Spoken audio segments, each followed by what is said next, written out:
Imagine going through your whole day without truly being awake. You move from task to task, checking your phone, doing what's expected, reacting to everything around you, but never really choosing anything for yourself. Be honest. How many times have you finished the day wondering where your time went, feeling like you were busy but achieved nothing that truly mattered? The way you live each day becomes the way you live your life. If you spend your time without intention, without focus, without values guiding your actions, then your life will drift. You will wake up one day and realize you've been on autopilot, not living, just existing. But it doesn't have to be this way. Today, you're going to learn how to take back control. You're going to discover 12 powerful lessons from Stoicism, lessons that will help you live with purpose, act with clarity, and stop being a slave to distractions and emotions. These are not just ideas. They are tools used by warriors, emperors, and thinkers for centuries to face chaos with calm and turn weakness into strength. Get ready, because after this video, you will never see your day the same way again. But before we begin, I want you to pause. I want you to decide that you are done with drifting, that from today forward, you choose to live on purpose. Go to the comments and write, "Starting today, I am taking control of my life. I am Stoic." This isn't just a sentence, it's a decision, a turning point. The more you say it, the more you believe it. And once you believe it, you begin to act on it. So write it down and let's begin. Number 1. Conduct a cognitive audit of your default routines. Stop what you're doing for just a moment and ask yourself this question. How much of what I do every day is truly my choice? Not what you think you've chosen. Not what looks like a choice from the outside. I'm talking about the little things. The things you do so often, so automatically, that you don't even realize you're doing them. What time you eat, what apps you open first, how you respond when someone annoys you, what you tell yourself when you're tired, the exact order you do things in the morning. Have you ever stopped to examine those moments? Most people haven't. And that's exactly why most people live on autopilot. Autopilot doesn't feel dangerous at first. In fact, it feels comfortable, familiar, predictable.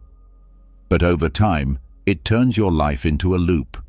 You start each day like you're pressing play on a routine you didn't write, and then wonder why you feel stuck, lost, or unmotivated.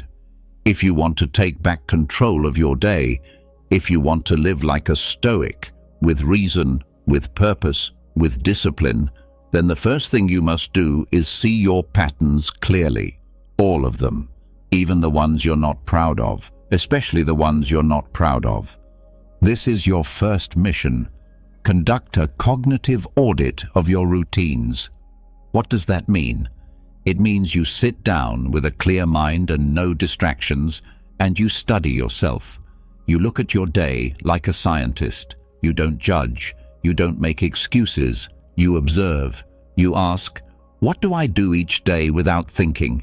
And why do I do it? You'll start to notice things.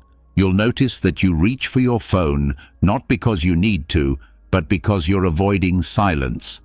You'll see that you eat not when you're hungry, but when you're bored. You'll catch yourself reacting to texts before you've had time to think. You'll see that you've built your mornings, not with intention, but with habits you inherited, maybe from your past, from your environment, or simply from doing the same thing too many times. And here's the powerful truth. Just because something is familiar doesn't mean it's right. Stoicism teaches us to live according to reason, not impulse.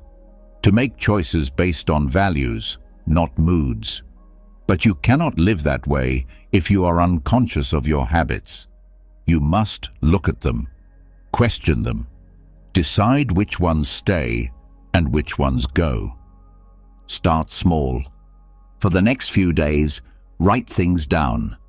Carry a notebook or use your phone's notes app. Track your reactions. What do you do when someone interrupts you? How do you feel when your alarm goes off? What's the first thing you eat? How long do you spend scrolling before you even speak a word out loud? Don't try to fix everything at once. Just gather information. Awareness comes first. Change comes later. Seneca, one of the great Stoic minds, once said, "Most powerful is he who has himself in his own power." But how can you have power over yourself if you don't even know what you're doing most of the time? This audit is not a punishment. It's a gift. It's the act of taking your life off of autopilot and placing your hands firmly back on the wheel.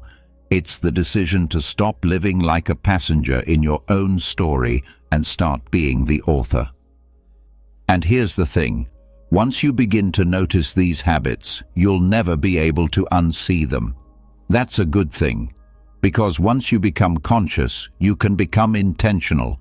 You can replace reaction with response, impulse with reason, habit with principle. Don't rush this. Don't treat it like a checklist. Treat it like a ritual. Each moment you observe without judgment, you are sharpening your mind. You are practicing discipline. You are building the inner strength that Stoicism is all about. So tonight, before you sleep, take 10 quiet minutes and walk through your day in your mind, step by step. What did you do? What did you say? What did you feel? And most importantly, why? Then tomorrow, repeat the process. Do it again and again, until your unconscious routines start to feel visible, until you start to recognize the difference between the things you do and the things you choose. That's where true freedom begins. Not by doing more, but by noticing more. Seeing clearly, acting intentionally, choosing who you are, moment by moment, habit by habit. You can't live like a Stoic if you're sleepwalking through your life. So wake up, audit your day, reclaim your choices. Because nothing is more dangerous than a life lived by default, and nothing is more powerful than a mind that chooses its own path. Number 2, reverse engineer your ideal emotion for the day. Let's ask a question most people never think to ask themselves. How do I want to feel today? Not what do I want to do? Not how many tasks I want to complete. But how do I actually want to feel as I move through the day? Do I want to feel calm? Do I want to feel focused, energized, clear, in control? Think about that, because every action you take leads somewhere. Every habit you keep, every person you spend time with, every environment you enter, each one carries emotional weight. Each one shapes your inner state. So why are we building schedules without building states? The Stoics understood something most of the world has forgotten. We are not just creatures of action. We are creatures of emotion. And if we do not learn to direct our emotional state, we become its slave. We let the world decide for us how we feel, instead of designing that feeling from within. This is your new challenge. Don't just plan your day, design your state of being.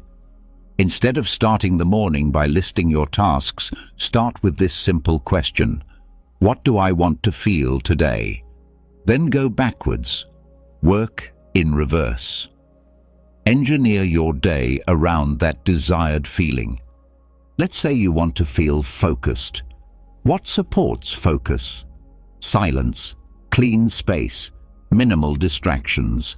Maybe a walk alone before your first meeting. Maybe a notebook beside you instead of a phone. Maybe choosing not to say yes to every request that pulls your attention away. Or maybe you want to feel calm. What creates calm? Not rushing. Being early instead of late. slowing your breath, avoiding arguments with people who always bring chaos, leaving white space in your calendar, drinking tea slowly instead of caffeine in panic. You begin to see, feeling is a result, not an accident.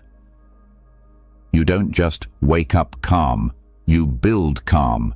You don't just get focused, you structure focus. Marcus Aurelius did this in his own way. Each morning, he reminded himself of what he would face. People who were selfish, cruel, angry, or ignorant. But he didn't let that throw him off. He prepared his state. He chose calm. He decided, they cannot disturb my peace unless I give them permission. That is reverse engineering. It is choosing the result first and then selecting the inputs that lead you there. It's not just smart, it's stoic. Most people think they need to do more to feel better.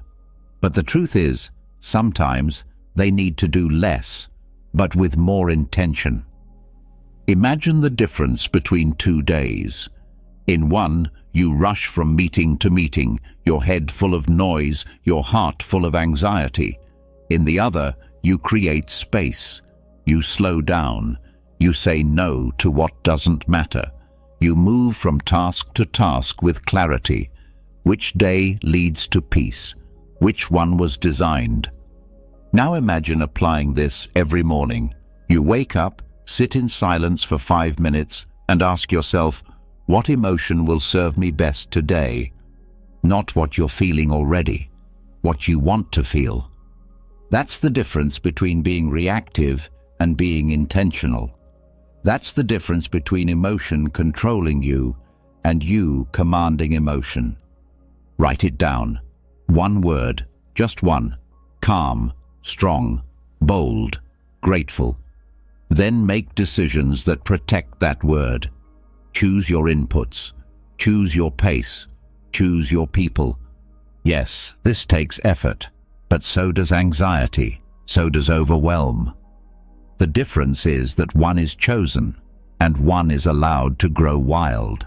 Stoicism is not about pretending emotions don't matter, it's about mastering them. It's about training your inner world like you would train a muscle. And it starts with one decision. Stop letting the world build your emotions for you. Build them yourself. So tomorrow morning, before the phone, before the rush, before the tasks and the noise, ask yourself, how do I want to feel? Then ask the harder question, what must I do to feel that way? This is not selfish. This is not soft. This is strategy. And the Stoics were nothing if not strategic with their energy, their thoughts, and their days. So don't leave your emotional state to chance. Engineer it. Live by it. Protect it. Because when you control how you feel, you control how you act. And when you control how you act, you begin to control the outcome of your life. And that, my friend, is the beginning of power. Number 3. Set micro-intentions at natural transitions. Life doesn't change in the big moments, it changes in the small ones, the ones you hardly even notice.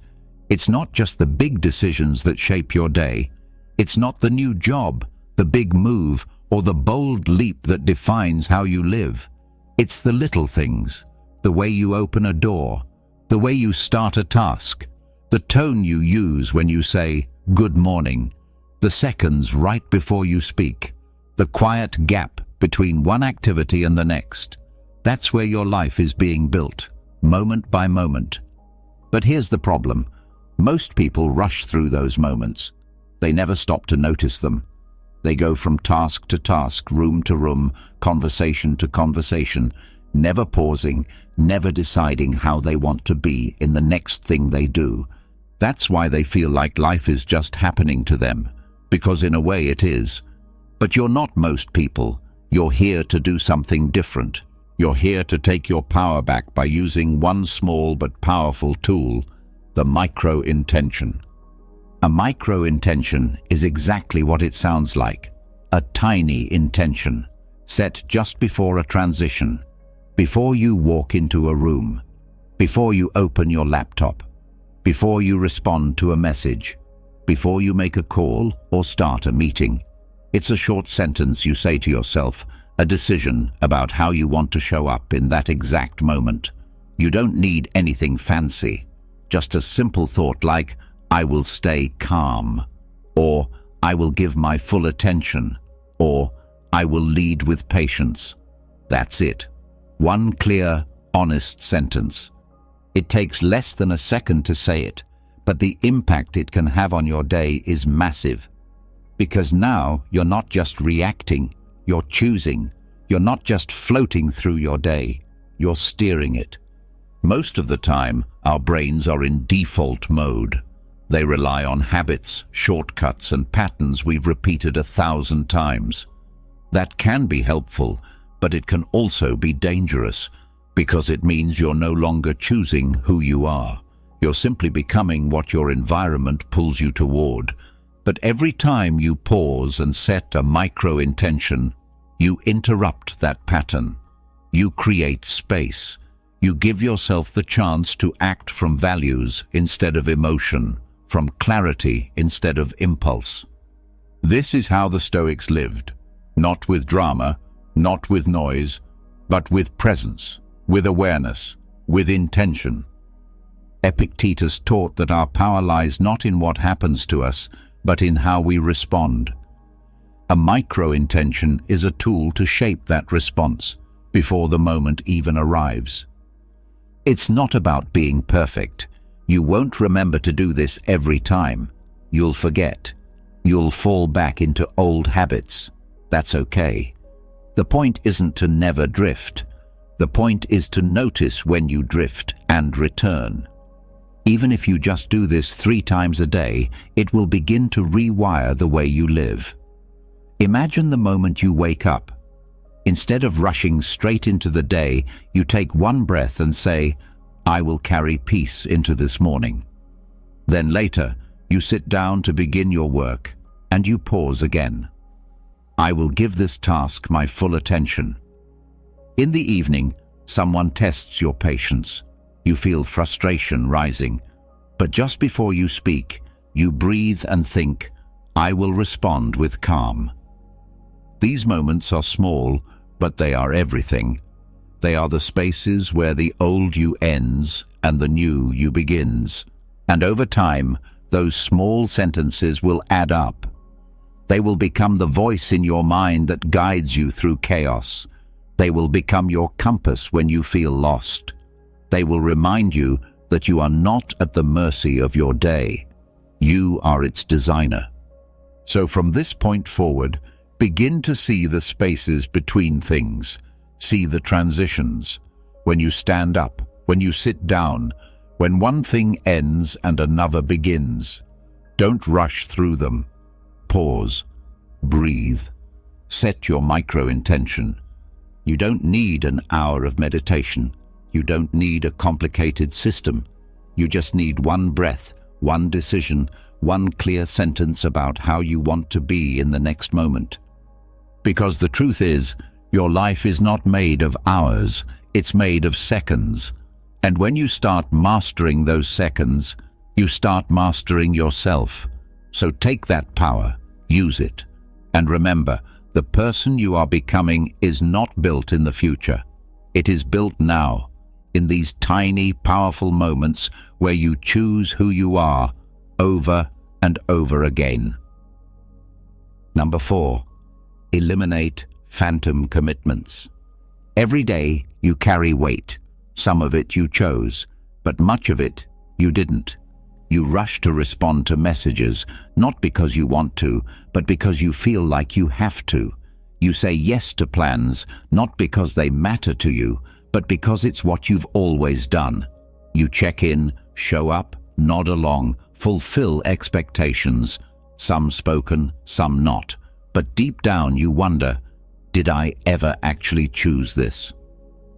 That's what we call a phantom commitment. It's not a promise you made, it's a role you slipped into, An obligation no one clearly gave you, but one you perform anyway, out of guilt, routine, or fear of disappointing others. And here's the hard truth. These unspoken, invisible expectations are silently draining your time, your focus, and your freedom. Most people live as if they've signed invisible contracts they never agreed to. They go through their days bound by routines that once made sense, but no longer serve them. And because those commitments were never made out loud, they're harder to spot and harder to break. But you must break them if you want to take back your agency, because until you do, your time will never be fully yours. So what do? You start by asking the question most people avoid. Why am I doing this? Not just what you're doing, but why. Why are you going to that meeting? Why are you always the one replying first? Why do you feel the need to explain yourself so often? Why are you showing up for things that don't match your values or goals? Sit with those questions.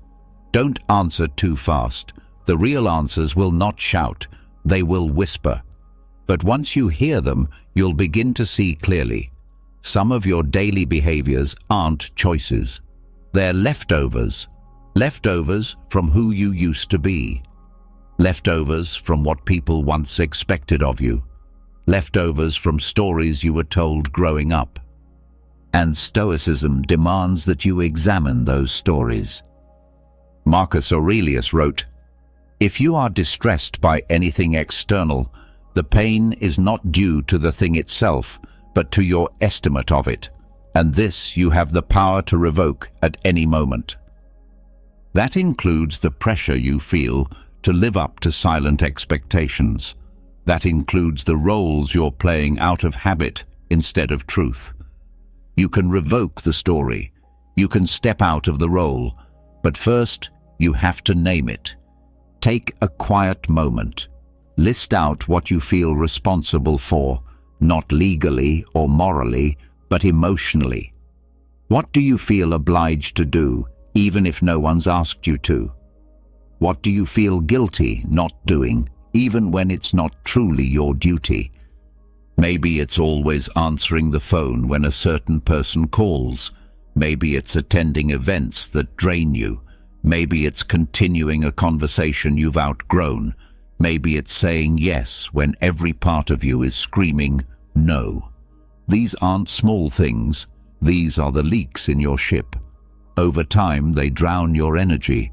They dilute your purpose. And once you've identified them, you must begin the harder work, letting them go. You don't need to make a scene. You don't need to explain yourself to everyone. You simply need to make a decision. This is no longer mine to carry. Not out of coldness, but out of clarity. Your time is not infinite. Your energy is not unlimited. And if you want to live by principle, you must create space to act with intention. Phantom commitments steal that space from you. It doesn't mean you stop caring. It doesn't mean you become selfish. It means you stop sacrificing your direction for the sake of invisible contracts. And when you let go of those false obligations, something incredible happens. You start to move with freedom. You start to act because you mean to, not because you feel trapped by past versions of yourself. You begin to say yes when you mean it, and no without guilt. That is what it means to live with agency. That is what it means to reclaim your day. So here is your challenge. Find the phantom commitments. Notice them. Question them. One by one, dissolve the ones that no longer belong to you. Because a Stoic does not live according to guilt, a Stoic lives according to reason, values, and purpose. And every minute you take back is a step closer to the life you were meant to lead, not the one you accidentally inherited. Let go of what was never yours to hold. What remains will be real. What remains will be you. Number 5, reclaim your inner monologue. There's a voice in your head. You hear it every day, though you might not realize it. It comments on everything. It tells you what to do, what to avoid, what to fear. It pushes, it pulls, it judges, it explains. It speaks in quiet sentences, quick reactions, familiar phrases. This voice shapes your world more than anything outside of you ever will. The question is, who wrote its script? Because if you pause, if you listen carefully, you'll notice something strange. Much of what that voice says isn't really yours. It's borrowed, inherited, repeated. Echoes of teachers, parents, media, trauma, expectations. Pieces of old conversations, old beliefs, old identities. Left unexamined, they become the background music of your life. But here's the problem. When your inner voice is running on a script you didn't write, your life ends up following a path you didn't choose. And that's exactly what the Stoics warned against. Epictetus said, "You become what you give your attention to." If your attention is trapped by unconscious thoughts, by inner language that's passive, fearful, or programmed by others, you will never truly live as a free mind. You must reclaim your inner monologue. You must become the editor of your own mental language. Start by paying attention to the way you talk to yourself, not just in moments of crisis, but in everyday life. When you wake up and think, "I have to go to work," pause. Who said you have to? What if you changed that phrase to, "I choose to go to work to provide for myself and grow in discipline"? One shift in words, one shift in power. When you say, "I can't deal with this," stop. Can't or won't, or don't want to right now. Try, "This is hard, but I can face it." It's not fake positivity. It's active ownership. You see, language is not just a reflection of thought. It creates thought. The way you speak inside your own mind determines how you feel, how you act, and how you handle pressure. Passive language leads to a passive life. I have to. I should. I can't. I always mess this up. I never have time. I'm just not the kind of person who... These aren't just words, they're chains. Stoicism teaches that freedom begins within. It's not about controlling the outside world. It's about mastering the inner one. You cannot master what you do not hear, and you cannot change what you will not question. So begin the practice. Start listening, not just to the loud thoughts, but to the subtle ones. When you walk into a room, what do you tell yourself? When you fail, what do you whisper under your breath? When you're tired, what excuses rise up first? These moments hold the blueprint of your internal life. Now take it a step further. Begin to rewrite. Begin to edit your inner monologue like a Stoic would, with reason, with calm, with choice. Replace "I have to" with "I choose to." Replace "I hope I don't mess up" with "I will give my best effort." Replace "I can't handle this" with "Let me meet this challenge with strength." Again, this isn't fake confidence. This is not pretending. It's reclaiming. You are reminding yourself that you are the one steering this mind, not the ghost of your past, not the voice of fear, not the broken record of the outside world. Marcus Aurelius wrote in his journal, "You have power over your mind, not outside events. Realize this, and you will find strength." But that strength is not silent. It speaks. It becomes the words in your head when you face discomfort, uncertainty, or pain. And those words matter, because your inner monologue is not just commentary, it's instruction. Your nervous system listens, your emotions listen, your behavior listens. Over time, your entire life bends in the direction of your most repeated thoughts. So ask yourself, is that voice helping you become who you want to be? If not, change it. Don't wait. Don't expect it to change on its own. Speak with intention. Think in language that reflects your values. Replace reaction with reason. Replace fear with focus. Replace helplessness with authorship. You do not have to obey every voice you hear in your mind. You can question it. You can edit it. You can choose a better script, one line at a time. That's the work of a Stoic. Because in the end, the most important conversation you'll ever have is the one you're already having with yourself. So make it strong, make it clear, and most of all, make it yours. Number 6. Interrupt habit loops with sensory jarring. Let's be honest, most of the time you're not really here.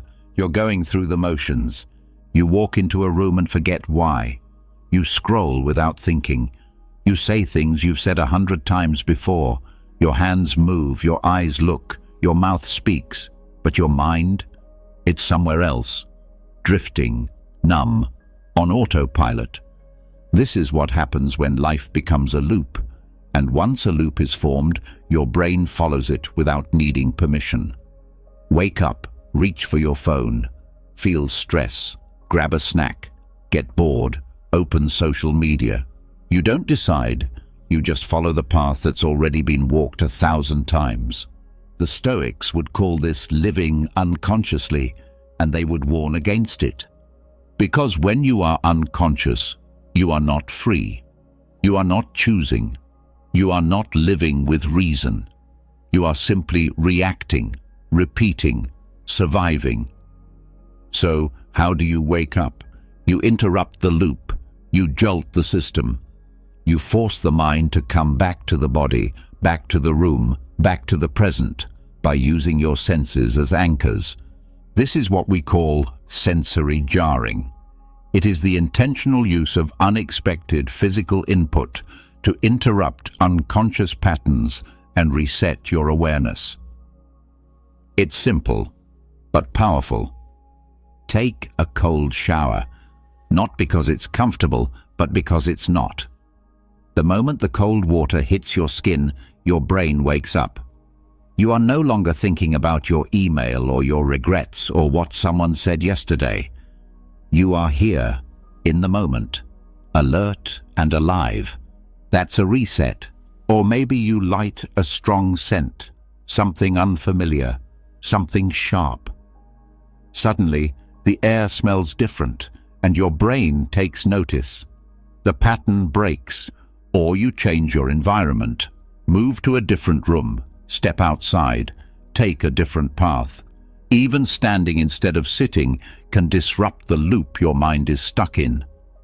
These are not life-changing actions by themselves, but they are life-saving interruptions. They snap your awareness out of sleep mode. They bring your consciousness back online. Marcus Aurelius said, "You must build your life action by action, and be content if each one achieves its goal as far as possible.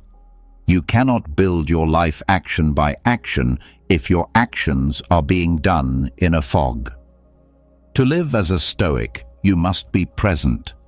To be present, you must sometimes shock yourself out of unconsciousness. And here's the secret. Your brain wants to wake up. It's tired of being dulled by routine and noise. It's waiting for a moment of clarity, for a signal that it's time to engage. Sensory jarring is that signal. But this doesn't mean you need to suffer. It doesn't mean everything has to be extreme. What matters is the break in the pattern, the disruption of routine, the slight discomfort that reminds you, I'm alive, I'm here, I'm choosing again. You can even create rituals out of it. When you feel stuck, splash cold water on your face. When you're spiraling, change your breathing pattern. 10 deep, slow breaths. When you're falling into distraction, get up and stretch.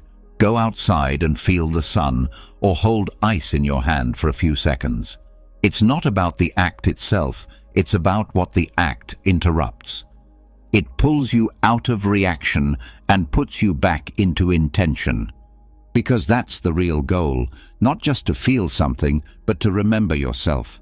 Remember that you are not a machine, you are not a habit, you are not a script, you are a conscious being with the ability to act from reason, to choose how you move, how you think, how you live. And sometimes to reclaim that power, you just need a jolt. So don't wait for life to wake you up. Don't wait for crisis or burnout or rock bottom. Wake yourself up daily, gently or forcefully, but deliberately. Use your senses like tools. Use your body like an anchor. Use the moment to re-enter your life with clarity. And when you do, everything changes. A cold shower becomes a meditation. A deep breath becomes a reminder. A shift in your space becomes a reset button for your mind. Because once you are present, once you are truly here, the day is no longer something that happens to you. It becomes something you lead. So interrupt the loop, disrupt the fog, and remind your mind who's in charge. That is the Stoic way. That is your way. Number 7. Use decisional windows instead of schedules. Everyone tells you to stick to a schedule. Time blocks, calendars, hour-by-hour routines. And at first, it sounds smart. It sounds like discipline. It sounds like the way productive people live. But here's the truth. A rigid schedule does not guarantee a focused mind. You can fill your day with perfectly planned blocks and still find yourself drifting, distracted, checked out. Why? Because the box on your calendar doesn't control your attention. You do. And when your day is nothing but blocks to follow, without thought, without checking in, you fall right back into what Stoicism warns us about. Living on autopilot. You're not here to be a robot. You're not here to check boxes and follow plans blindly. You're here to make conscious choices, again and again, about what matters now. That's where decisional windows come in. A decisional window is a flexible moment built into your day, not to do a task, but to decide what matters most in that moment. Instead of scheduling, right from 9 o'clock to 10 o'clock, you block that time as a decisional window. When 9 o'clock arrives, you stop. You breathe. You ask, what is the most important thing I can do right now? What deserves my full attention in this moment? It might be writing. It might be planning. It might be stepping outside to reset before your next focused session. The point is not to follow a rigid list. The point is to show up awake with agency and choose with presence. You are replacing robotic routine with intentional responsiveness. That's what the Stoics did. Marcus Aurelius didn't move through his day reacting to a checklist. He moved through his day reflecting on values. What is good? What is right? What is necessary in this moment? He adapted. He adjusted. But he never drifted. That's the key. Decisional windows give you structure without slavery. They give you rhythm without rigidity. They bring you back to what Stoicism is all about, acting from reason, not compulsion. Let's be clear. This is not about being lazy. It's not about being go with the flow or skipping responsibility. It's about making room for presence. It's about recognizing that no day unfolds exactly how you imagined it, and that your strength lies in how you respond. You've experienced this before. You've blocked out time to do one thing, and then life throws you a curveball. You lose focus, you lose momentum, you feel like you failed. But if that block had been a decisional window, that moment wouldn't feel like failure. It would feel like opportunity, a space to reevaluate, reset, and choose the next right action. This is powerful because it puts your attention back where it belongs, on your awareness. The truth is, most of us don't need more planning. We need more presence. We need to return to our senses throughout the day to ask, where am I? What matters now?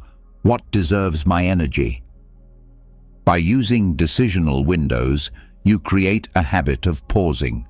You stop following the flow of the day mindlessly. You come back to the driver's seat. You engage your reasoning mind, the part of you the Stoics believed should lead, not follow. So how do you begin? Start small. Maybe the morning hours between 8 and 10 become one large decisional window. Instead of writing down 5 specific tasks, you write one prompt. What does my best self need to focus on right now? At noon, another window. Maybe you plan to reply to emails, but you stop, you check in. You realize a conversation you've been putting off is more important, so you choose that. This is fluid focus, not scattered attention. It is deliberate choice, not default behavior. And when distractions come, and they will, you are more equipped to respond with clarity, because you've trained yourself not to obey the clock, but to consult your values. You've trained yourself not just to act, but to recommit, again and again, to what truly matters. That's how a Stoic moves through the day, not rushed, not reactive, but alert, decisive, unshaken by change, yet constantly adjusting to serve the highest aim. So drop the idea that success means following a perfect schedule. Instead, build a day filled with decisional windows, moments of presence where you return to yourself and say, I am not here to follow, I am here to lead, and I will choose with intention. Because it is not the structure of your day that defines your life, it's the awareness you bring to each decision within it. Be flexible, be conscious, be sovereign, and in every window, choose to act, not just move. Number 8. Make your environment ask you questions. Look around you. What do you see? Your desk, your room, your kitchen, your car, your phone screen. These spaces aren't just places you move through. They're tools, silent ones, invisible ones, but powerful all the same. Because whether you realize it or not, your environment is always talking to you. The only question is, what is it saying? If you live in clutter, it says, you're too busy to care. If you always see your phone before you see sunlight, it says, distraction comes first. If your workspace is filled with noise and junk, it says, focus isn't welcome here. You may not hear these messages out loud, but your brain hears them. Your actions respond. Your mindset adjusts. Slowly, your space starts shaping your identity. But what if you flip the script? What if, instead of your environment guiding you by accident, you designed it to guide you on purpose? That's the practice of making your environment ask you questions. Imagine this. Every time you open your laptop, there's a small note beside it that says, are you doing what matters most? Before you walk out the door, a quote by Marcus Aurelius on your wall reads, you could leave life right now. Let that determine what you do and say and think. At your nightstand, a journal and a candle quietly ask, did you live today aligned with your values? These are not decorations. These are triggers of awareness. These are tools that snap you out of autopilot and back into reflection. Because here's the truth. You are being shaped all the time by the things around you, by what you see, touch, hear. And in a world filled with noise, it's easy to forget who you are. So why not turn your space into a partner, a mirror, a gentle challenger that pulls you back to yourself? The Stoics believed that philosophy wasn't something you just read, it was something you lived. Seneca wrote letters to remind himself. Epictetus told his students to rehearse principles daily. Marcus Aurelius wrote in his journal not to be wise, but to stay awake. They used repetition, they used prompts, they used reminders. You can too. Start with your most used space. Maybe it's your desk, maybe your bathroom mirror, maybe the background on your phone. Instead of filling it with randomness, fill it with deliberate signals, things that ask you questions. A single word, why? A phrase, is this essential? A value, discipline, patience, integrity. Or a simple reminder, you are in control. The point is not to decorate your life with quotes. The point is to place anchors of awareness in the places where you tend to drift. Because your actions are not just shaped by willpower, they are shaped by friction and flow. If your environment is full of distractions, temptations, and noise, your focus will slip. But if your space is crafted to call you back to your values again and again, you won't just stay focused, you'll stay centered. This is not about making everything perfect. You don't need to live in a monastery. You just need to create interruption points, small cues in your daily life that ask, is this who I want to be right now? Let your coffee mug ask, what energy are you bringing into the day? Let your car dashboard ask, will you react or will you respond? Let the book at your bedside whisper, how did you grow today? Each question makes your environment a partner in your practice, not passive, not neutral, but active, a silent ally pulling you back to the path. And here's the beautiful thing. Over time, you won't just answer these questions. You'll begin to embody them. You'll begin to think them before they appear. Your values will no longer be distant ideas, they will become visible. Your space becomes a reflection of your principles, and your principles in turn shape your space. This is how a Stoic lives, not by force, but by design, not by chance, but by intention. So take a look around, ask yourself, what is this space teaching me? And then shape it into something that teaches you to be awake, to be present, to be you. Because the strongest minds are not only built through thought, they are supported by everything around them. Let your environment speak, but make sure it speaks with your voice. Number 9. Track energy drain sources, not time. You've been taught to track your day by the clock. How many hours did I work? How long was I focused? How fast can I finish? But here's the problem. Time means nothing if you don't have the energy to use it well. You can block every hour. You can plan every minute. But if you're exhausted, distracted, or drained, none of it matters. You sit at the desk, but you're not present. You do the task, but it takes twice as long. You tick boxes, but at the end of the day, you feel hollow. That's because time is only one piece of the equation. The real power lies in your vitality, your ability to bring focus, strength, and clarity to the moment you're in. And if you want to reclaim your day, you must stop asking only how long something takes, and start asking, how much energy does it cost me? That's a radical shift.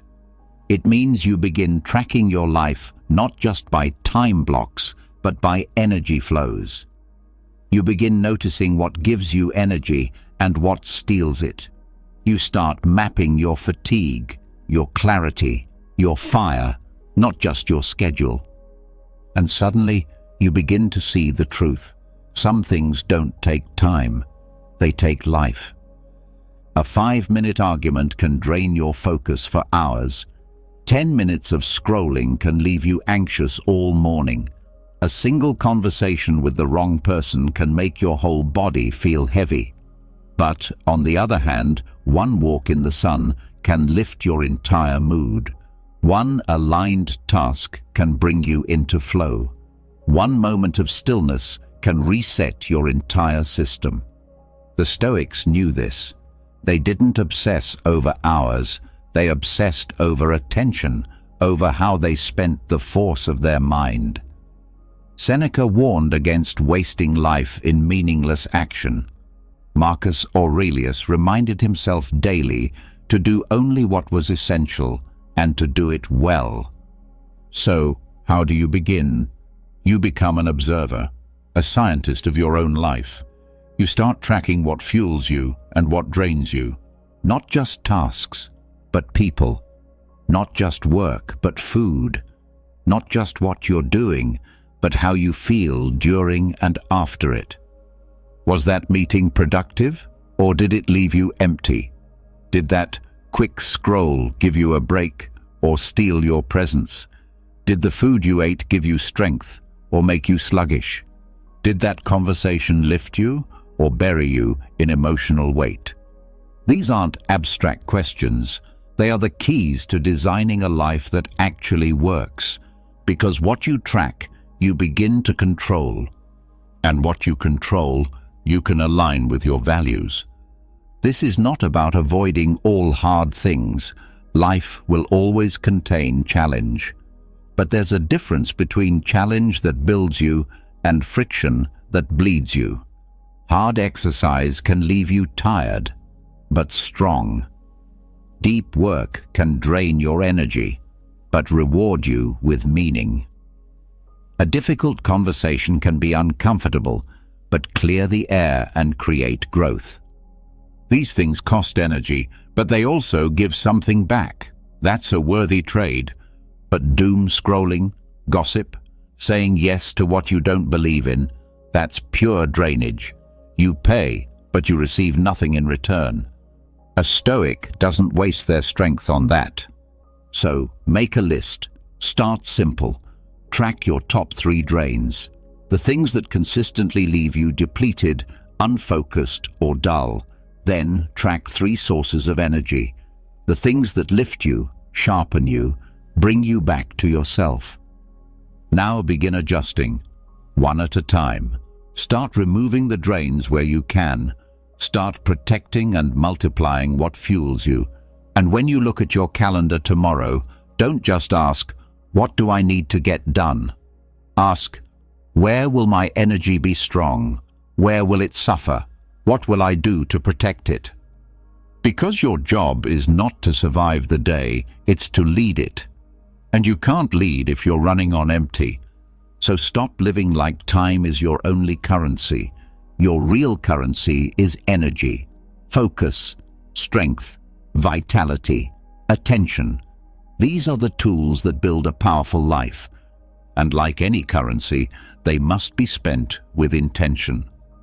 Track your energy, guard it fiercely, invest it wisely, because once you do, you'll stop measuring your days by what you checked off and start measuring them by what you truly lived. Number 10. Install a daily pattern disruption ritual. Your brain loves routine. It loves knowing what's coming next. It finds comfort in repetition. It learns patterns, and then it runs them on loop. Wake up, scroll your phone, eat the same breakfast, sit in the same chair, think the same thoughts, do the same things in the same order. At first it feels like structure, but soon it becomes stagnation. Because here's the danger. Autopilot thrives in sameness. And over time, sameness kills awareness. You begin to drift. You forget to question. You stop noticing the small things. Your days blur together, not because nothing is happening, but because nothing is different enough to wake you up. That's why you need something powerful in your day, something intentional, something designed to shake you, not violently but gently, out of unconscious repetition. You need a pattern disruption ritual, not chaos, not randomness. A ritual, a small, consistent practice built into your day, not to give you control, but to teach you how to break free from it. Because real control doesn't mean holding on to the same routine forever. Real control means being able to break the pattern when needed and still remain grounded. So what does that look like? It could be a silent walk at noon. No phone, no music, just your footsteps and your breath. It could be writing your journal in reverse, starting with what you learned today, not what you did. It could be a cold shower, an uncomfortable phone call, or spending 5 minutes in a posture that isn't natural to you. It could be as simple as taking a new route to work or brushing your teeth with the opposite hand. It's not the size of the disruption that matters, it's the intent behind it. You are teaching your mind to respond to change, not with panic, but with presence. The Stoics understood this deeply. They trained for discomfort, not to suffer, but to build flexibility. Epictetus taught that comfort breeds weakness, while challenge forges strength.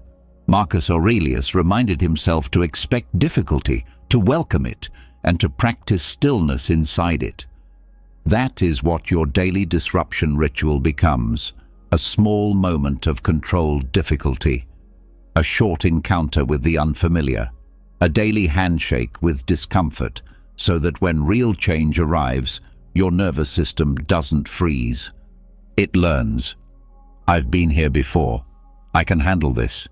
Because the truth is, life will never go exactly as planned. And if your mind is addicted to sameness, even the smallest interruption, a cancelled meeting, a negative comment, a missed deadline, can derail your entire day. But if you practice disruption, if you seek it on your terms, you build resilience. You train yourself to stay calm when the plan shifts. You train yourself to focus when things feel uncertain. You become the person who can adapt without losing their direction. So, how do you begin? Start with one ritual, one thing each day that breaks your usual flow.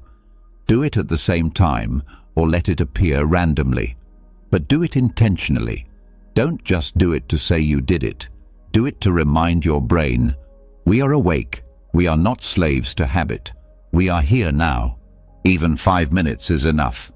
The point is not length. The point is contact. Contact with the edge of your comfort zone. Contact with the unfamiliar. Contact with a part of you that doesn't run on habit. And over time, something will shift. You'll begin noticing more. You'll pause more often. You'll become curious again. Your surroundings will come into sharper focus. You'll start to feel alive, not because everything is perfect, but because you are paying attention. This is what Stoicism trains us to do, not just to survive routine, but to master it. Not just to repeat actions, but to be present in them. And when necessary, to change direction with calm and clarity. A pattern disruption ritual is not a break in your day. It is the training ground for your mind. So install it, name it, honor it, and let it remind you that awareness is not something you stumble into. It's something you practice. Because once you learn to welcome disruption, you're no longer afraid of change. You become adaptable, awake, anchored in self, no matter what the day brings. And that, right there, is the heart of the Stoic path. Number 11. Practice meta moments throughout the day. Most people live their entire day from the inside of it. They move from one thing to the next without ever rising above the noise. They answer emails, scroll, talk, react, decide, all without asking a single question. They're not steering the ship. They're trapped in the engine room, busy, moving, but unaware. And this is where everything starts to unravel. Because once you stop noticing what you're doing or why, you stop choosing. You slip into the unconscious flow of the day. You become reactive, mechanical, hollow. You may look productive on the outside, but inside you're running on scripts. The Stoics would call this a kind of sleep, a fog, a life lived without reflection. But there's a way to wake up, over and over again, not once a year, not once a month, but several times each day. It's called a meta-moment. A meta-moment is exactly what it sounds like, a moment above the moment, a pause inside the pause, a deliberate second of stillness where you stop and ask, what am I doing and why am I doing it? Not as a judgment, not to fix yourself, but simply to see clearly. Because clarity is where conscious living begins. These moments don't need to be long. They don't need to be dramatic. They just need to be real. They need to interrupt your momentum. They need to stop the inner autopilot and bring your awareness back to the surface. It can happen while standing in line at the store. You're scrolling your phone. Then suddenly the question arrives, is this how I want to spend this moment? It can happen while driving. You're replaying an old argument in your mind. Then the voice cuts through. What is this mental loop costing me right now? It can happen while eating, working, walking, sitting in a meeting. You look up from the routine and ask, am I still in control of my attention or have I handed it over? The point of a meta moment is not to shame yourself. It's to observe yourself, to rise just high enough above the moment, to make contact with your own mind again.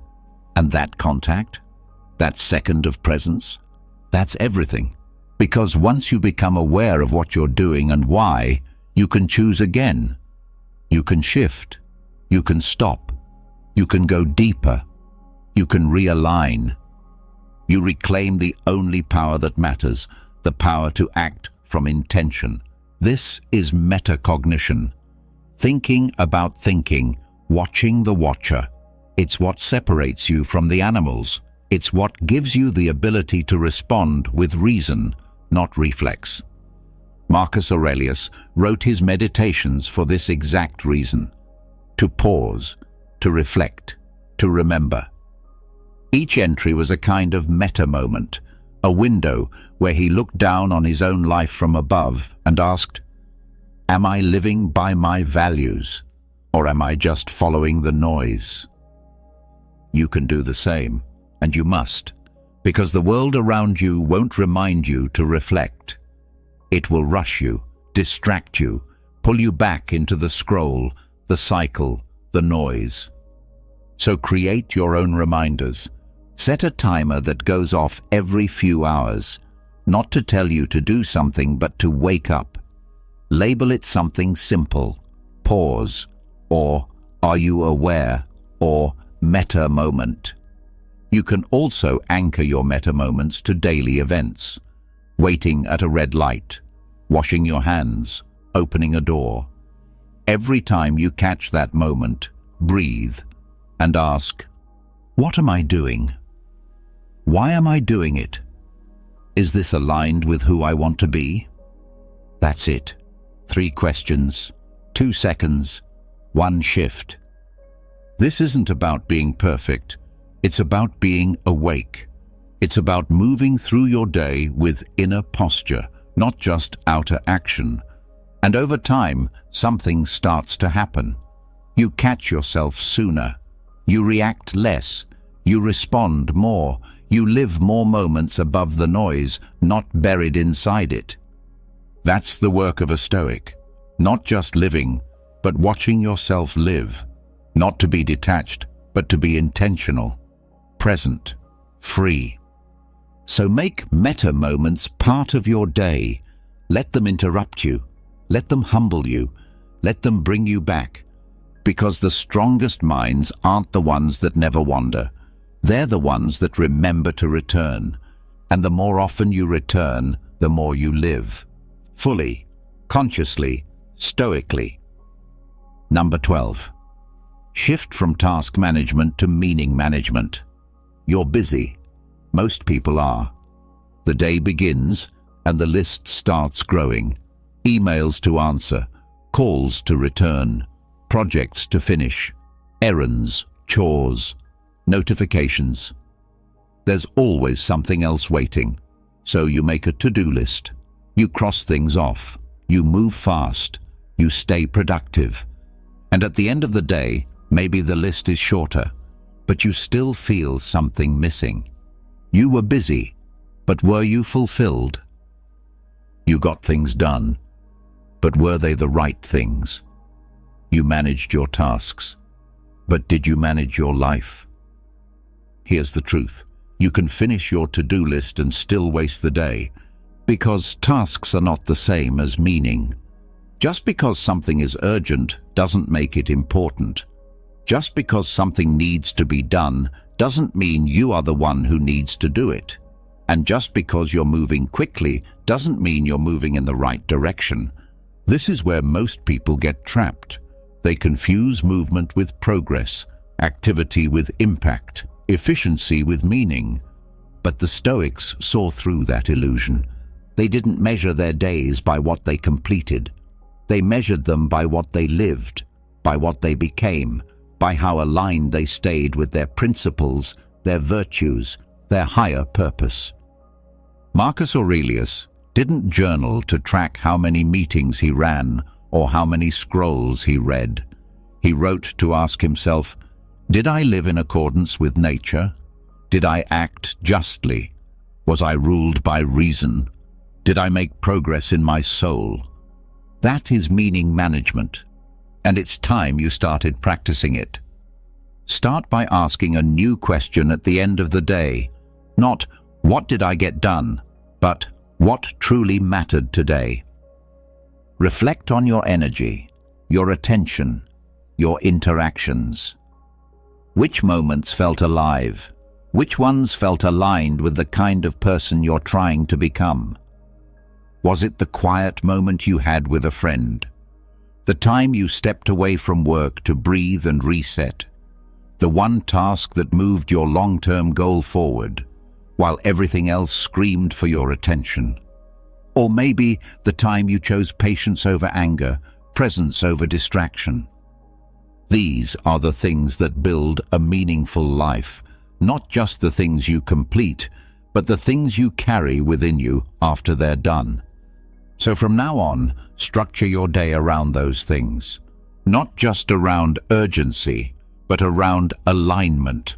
Not just what needs to be done, but what needs to be honored. That doesn't mean abandoning responsibility. You still have bills to pay, work to finish, obligations to meet. But it does mean learning to see the difference between noise and necessity, between pressure and purpose. And to do that, you must pause, often.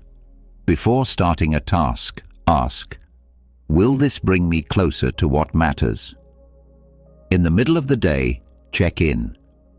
Am I just crossing things off, or am I becoming who I want to be? And at the end of the day, reflect. What gave this day its meaning? If the answer is unclear, don't be discouraged. That's part of the process. Meaning doesn't shout, it whispers. You have to learn to listen. And when you do, when you begin to live this way, you'll notice something shift. Your to-do list may get shorter. Your calendar may feel lighter, but your life will feel fuller.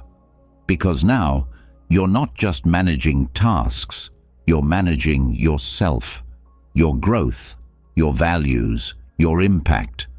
You're measuring your day not by how much you squeezed in, but by how much you aligned your actions with your highest principles. That's what it means to live stoically. Not to do more, but to do well, to act with purpose, to live with clarity, to move through the day not as a machine, but as a mind, awake, guided, and rooted in what truly matters. So close the day not with exhaustion, but with reflection. Ask yourself, What did I do today that will still matter tomorrow? What did I feed, my ego, my distractions, or my soul? Did I live today, or did I just manage it? Because a life well lived is not built by checking more boxes. It's built by asking better questions and then answering them with your time, your presence, your choices, one day at a time, one moment at a time, with meaning, with intention, with you at the center, awake, aware, and alive. You weren't born to drift. You were born to lead yourself with clarity, with presence, and with purpose. Every lesson you've just heard is a tool, a key, a reminder that your day doesn't have to control you. You can control your day. From waking up with intention, to questioning your habits, to designing meaning, not just motion. This is the Stoic path, not perfection, but awareness. Have you ever felt the emotional sting of being overlooked by someone you truly care about?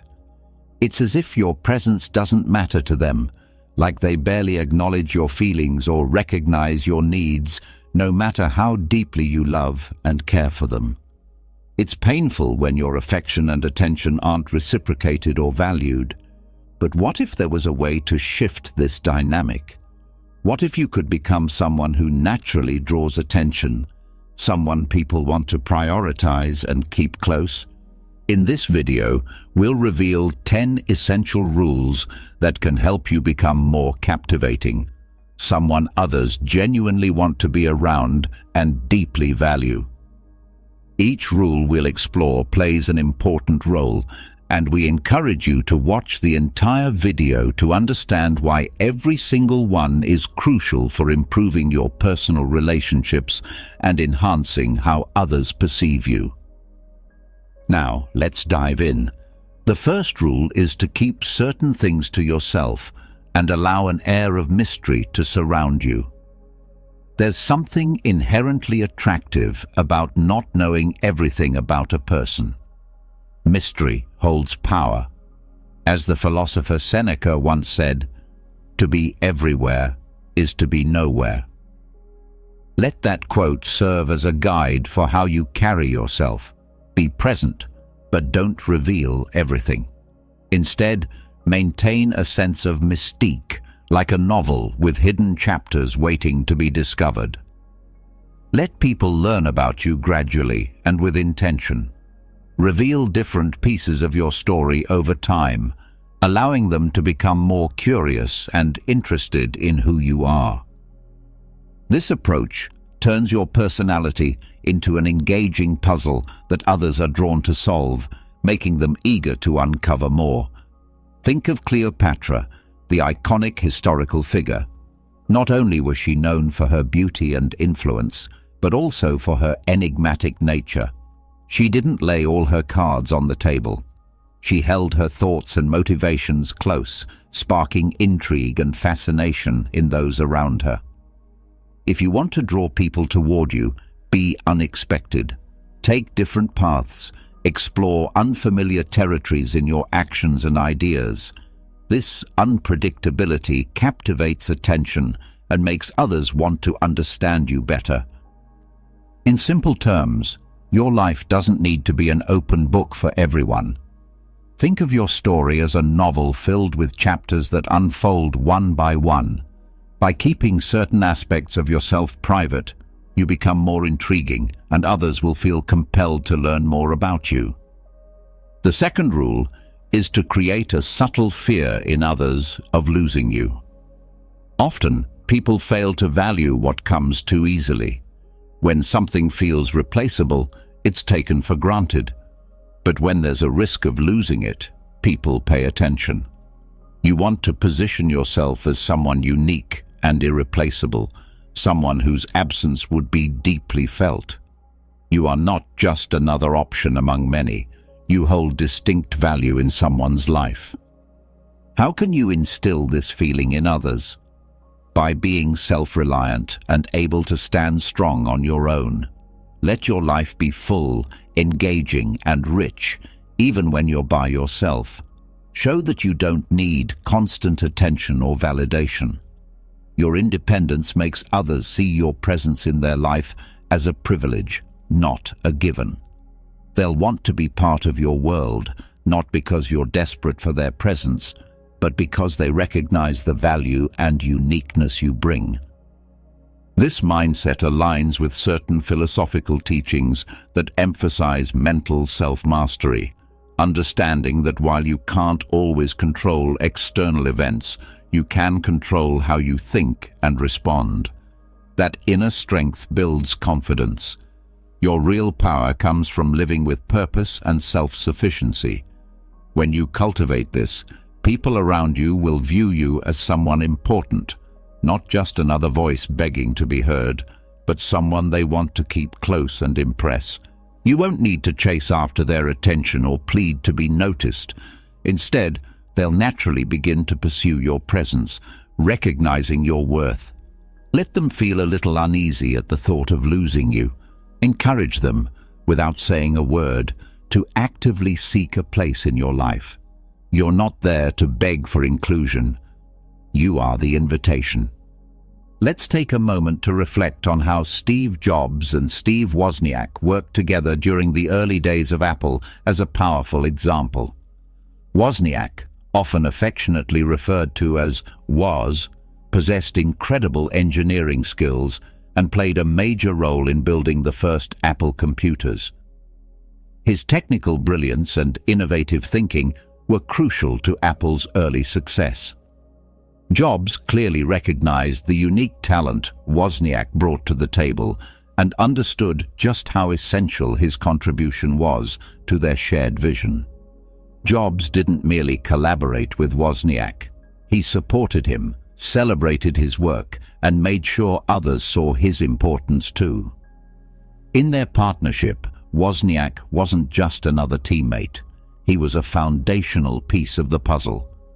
If Wozniak hadn't been part of the team, it would have caused serious setbacks for Jobs and Apple as a whole. This story highlights how critical it is to acknowledge and value the specific strengths each person brings to a relationship or group project.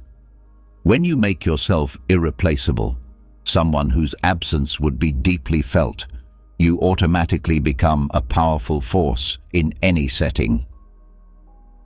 Now, let's move to the third rule: create your own happiness. This is about understanding that true joy begins within you. It means realizing that lasting happiness doesn't depend on other people or outside circumstances. Instead, it comes from confidence, independence, and inner peace.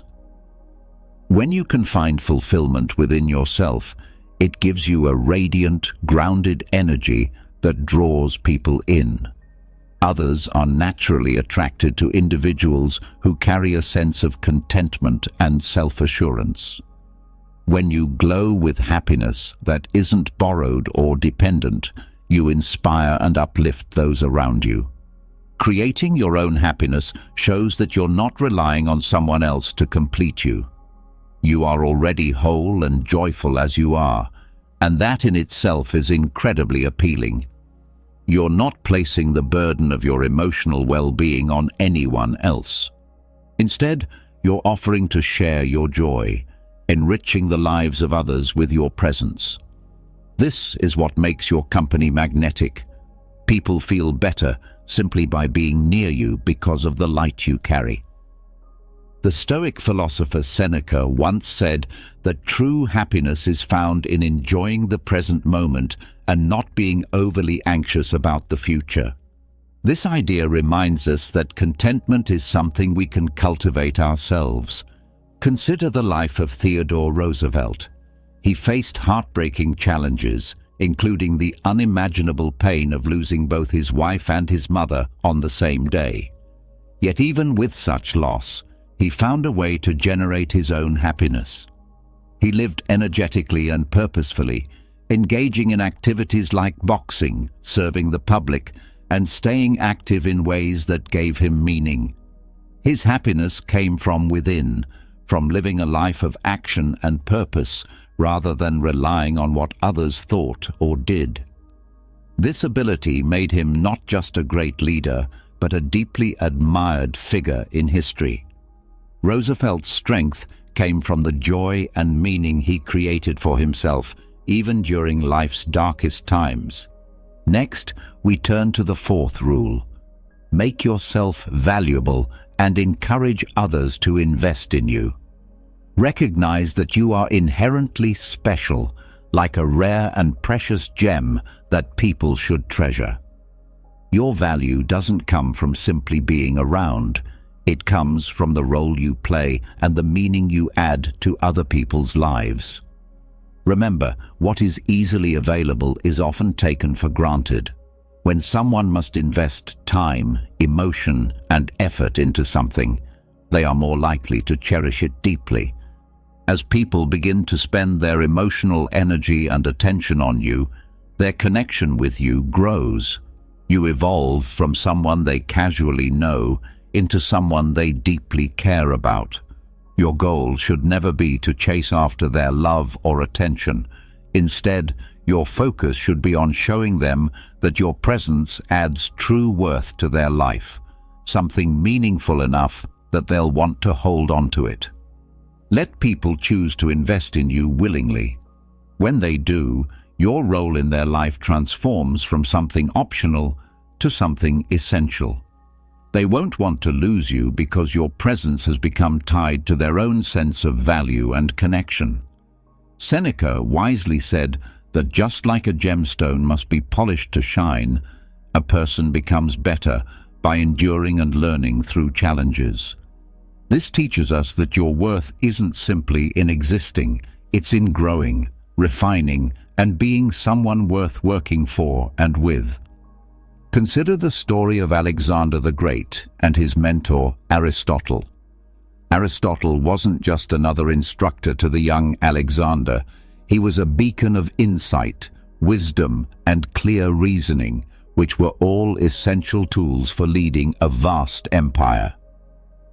Alexander, known for his sharp mind and great ambition, recognized the extraordinary value of Aristotle's teachings. He didn't take them lightly. Instead, he dedicated a significant amount of time and energy to learning from him. Their connection wasn't the typical teacher-student dynamic. It was a profound and purposeful bond. Alexander regarded Aristotle as an irreplaceable guide, a true fountain of deep understanding and intellectual treasure. Aristotle didn't hand out knowledge easily. He made the process of learning a challenging and deliberate experience. This difficulty only enhanced the worth of what he had to offer. Because of that, the wisdom Alexander gained became one of the key elements behind his remarkable achievements. It was this relationship, marked by respect, challenge, and growth, that contributed to Alexander's rise to greatness. Now, let's move into the fifth rule. Don't center your entire life around one person. Your life shouldn't be completely defined by someone else. Picture yourself as a radiant star in the night sky, glowing with your own brilliance, guided by your own path. Your journey is uniquely yours, separate from anyone else's.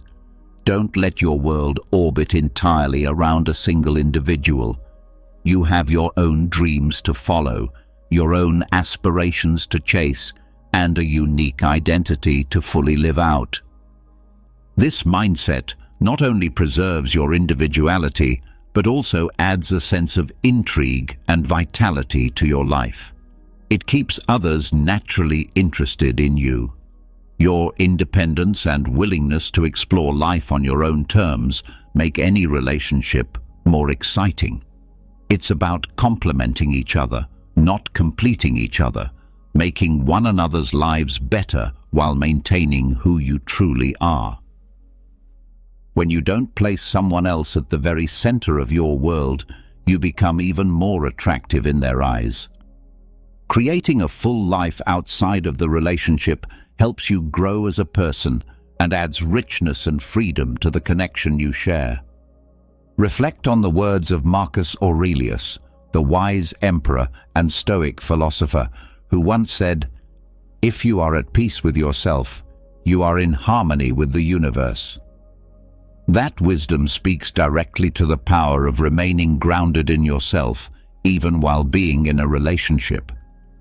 Think about Sir Isaac Newton, the legendary scientist who revolutionized the way we understand the world. Despite the heavy workload and the immense responsibilities he carried, Newton maintained a vibrant personal life filled with interests, friendships, and personal passions. He managed to strike a balance between achieving greatness in his work and nurturing a strong, independent sense of self. That balance is what made him not only a brilliant intellectual figure, but also a deeply respected and well-rounded person. His independence and dedication to his personal growth made him stand out, showing that when you live fully as yourself, you inspire admiration. Now we come to the sixth rule. Always prioritize your own needs. This principle emphasizes the importance of being deeply aware of your emotional well-being and your personal boundaries in every relationship. You must always recognize your own value and avoid situations where you are not treated with the dignity and care you deserve. It's vital to understand how important you are and never settle for being treated in a way that diminishes your self-worth. Your joy and inner peace should never be something you sacrifice for the sake of pleasing someone who does not respect you. By putting your happiness first, you send a clear message that you won't allow anyone to belittle or ignore you. In any healthy relationship, you are an equal. Your voice, your emotions, and your needs carry great importance. You are not here to be overlooked or to chase after someone's validation. Your purpose is to experience relationships rooted in mutual respect, where you honor yourself fully. When you stand firm in who you are and refuse to compromise your self-respect, you naturally gain more influence in the lives of those around you. At its core, this rule is a reminder that your happiness and self-worth are non-negotiable. They should always be front and center in your life. It's about boldly placing your personal dreams, desires, and well-being at the top of your priority list. To put it more simply, consider the timeless wisdom of Marcus Aurelius, who said, "What truly disturbs you is not the thing itself, but your judgment of it." This quote ties directly into the message behind rule number 6 because it highlights how important our mindset is when dealing with situations, especially within relationships. It's about how you process and respond to what happens to you rather than the events alone. Think about the story of Lucius Quinctius Cincinnatus, a respected Roman figure known not just for his exceptional skill in both military and political leadership, but also for his unwavering commitment to personal values and dignity. Even when people urged him to take actions that would bring him more power or influence, he stayed rooted in what he believed to be right. When his leadership wasn't required, he humbly returned to his modest farm life instead of getting swept up in the glamour and control that came with politics. He chose to distance himself from those who didn't honor or share his principles. Cincinnatus's story is a strong reminder of how vital it is to honor your own values and put your needs first. His life is a powerful example of how self-respect and personal well-being are essential not just in relationships, but in every part of life. Moving on to rule number 7. Don't make yourself constantly available and waiting. The most valuable and rare things in life are not always within reach, and your time and presence should be treated the same way. Recognize that your time holds worth, and you shouldn't offer it up freely to anyone just because they ask. Prioritize your own life first. Visualize a life where you're not simply sitting by, waiting for others. It's a life where your days aren't controlled by someone else's desires or schedule. You have your own journey to take, your own passions to follow, and those who are part of your life should see it as a privilege. It's essential to find a healthy balance and not live in a way that you're always ready to drop everything for someone else. By showing that your time and energy are meaningful, you naturally become more appealing. People are drawn to others who are engaged in their own lives and pursuits. When you're not constantly available, it creates mystery and curiosity. They begin to wonder what you're doing, what inspires you, and that curiosity deepens their interest in you. Being available at all times can send the message that you're always an option, always within reach. But the truth is, you are not just anyone. You are someone of value. This isn't about manipulating people or playing emotional games. It's about owning the fact that you have a life full of excitement, goals, and passion, with or without anyone else's involvement. When you stop putting yourself on standby, people begin to treasure the moments they do get to spend with you. Resist the habit of being constantly accessible. Think back to what Seneca, another great Stoic thinker, once said.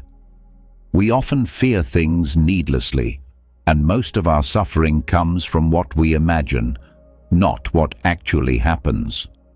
This reinforces the idea that your time and thoughts deserve just as much protection as your emotions. You don't need to be constantly available out of fear of missing out, or fear of being forgotten.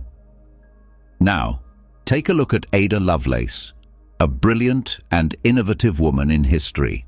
She was a mathematician and a writer, best known as one of the earliest pioneers in computer programming. She lived during a time when society had strict expectations for women, expecting them to play small roles and always be accessible to others. But Ada didn't conform to those expectations. Instead, she poured her energy into her intellectual pursuits, exploring complex mathematical ideas and collaborating with other great minds like Charles Babbage.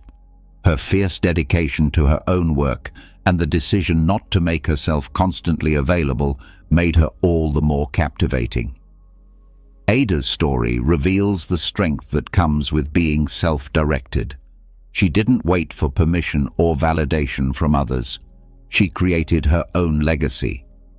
Her deep passion and focus drew others to her, showing that standing in your own power is not just admirable, it's magnetic. Now we arrive at rule number 8. Don't always be the one who initiates the conversation. This principle is about achieving a balanced way of communicating in any kind of relationship. It's about recognizing that constantly being the one to start conversations isn't always a positive thing. Sometimes stepping back and allowing the other person to reach out first is equally important. This shift shows that you have a full and meaningful life with your own interests, goals, and activities. It also helps reveal whether the other person truly values your presence and wants to stay connected. When you're always initiating, it can unintentionally signal that you're overly available or too eager. This isn't about playing mind games or manipulating anyone's perception. It's about establishing mutual respect and effort in the relationship. Marcus Aurelius once said that the best way to respond to someone who has wronged you is to not become like them. In the context of communication, this means choosing not to mimic unhealthy patterns or behaviors that can create emotional imbalance. It encourages you to maintain your dignity, especially when you feel overlooked or underappreciated. This rule reminds you that your self-respect is essential and that constantly chasing after someone for their attention or approval can diminish your value. Instead, you should stand firm in who you are and let others show whether they genuinely want to be part of your life. Don't become too emotionally attached. This rule is about maintaining emotional equilibrium while you develop a meaningful place in someone's life. It's a reminder that while emotional connection is important, letting your emotions take full control can be harmful, especially if your needs are being neglected or if your feelings aren't reciprocated with respect. The key is to find a healthy balance between expressing your emotions and staying composed. Although emotions are a natural and vital part of human experience, displaying them too intensely or too frequently can sometimes cause you to appear less self-contained and even less respected. Seneca offers timeless advice here. The best way to handle anger is to wait. This quote captures the heart of this rule. It emphasizes the importance of patience and restraint. When you take time to cool down and think clearly before reacting, you not only gain more control over your emotional life, but also preserve your strength and value in the relationship. Emotional intelligence means recognizing your feelings without being ruled by them. It allows you to stay grounded and maintain a sense of clarity in how you relate to others. Be willing to walk away from any relationship that doesn't honor or value you. This rule is rooted in self-worth and personal boundaries. It's about understanding what you deserve and refusing to stay in situations where you are disrespected or treated unfairly. You must set clear expectations for how you wish to be treated, and when those boundaries are repeatedly violated, you need to have the courage to leave, even if your feelings for the person are strong. Choosing to walk away isn't cruel. It's an act of self-care. It reflects a deep respect for yourself and your emotional well-being. It sends a powerful message.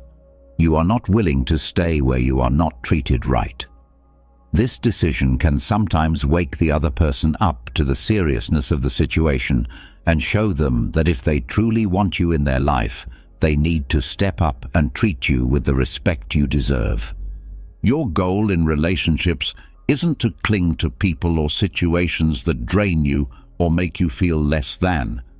Instead, it's to build connections where mutual respect, appreciation, and love thrive. Sometimes that means walking away when necessary.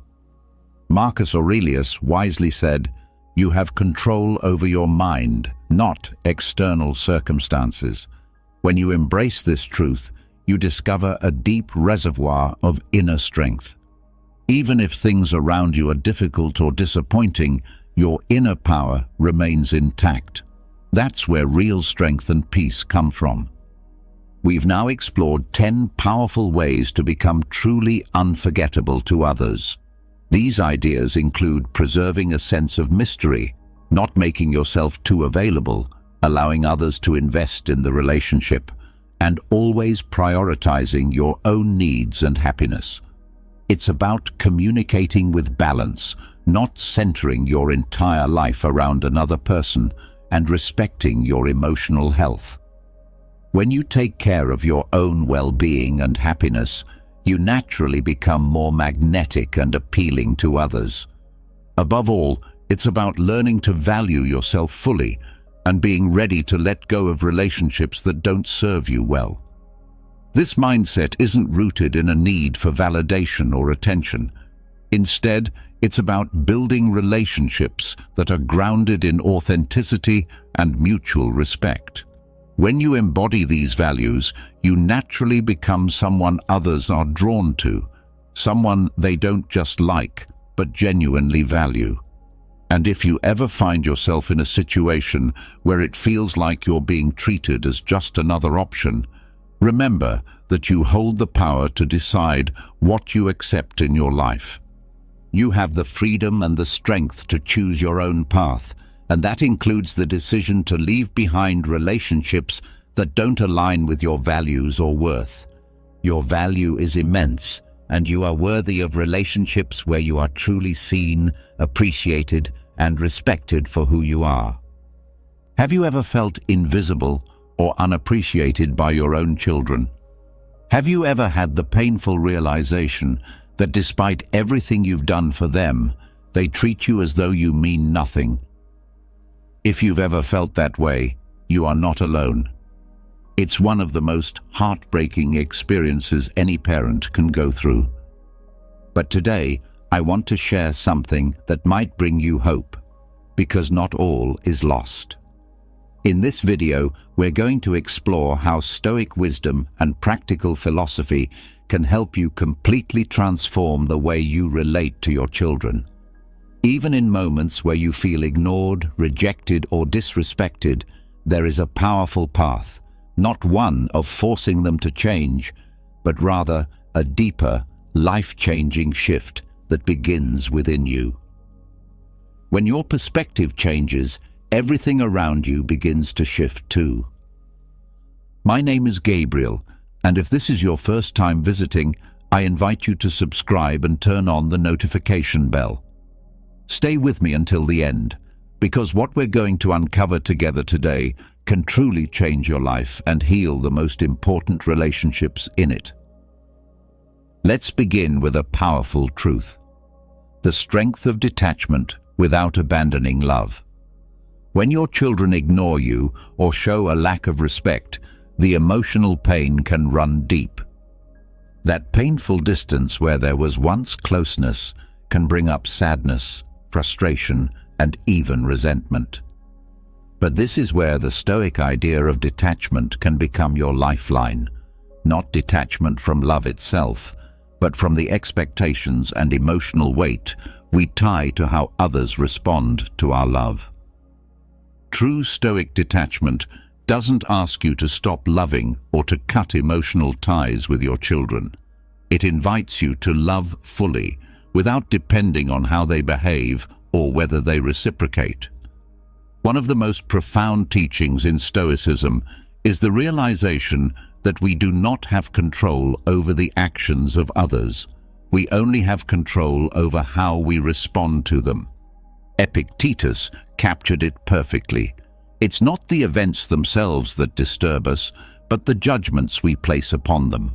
Your children may act in ways that wound you, but you still hold the power to define what that behavior means to you, and more importantly, how you choose to respond to it emotionally. Detachment, then, is not about becoming cold or emotionally distant.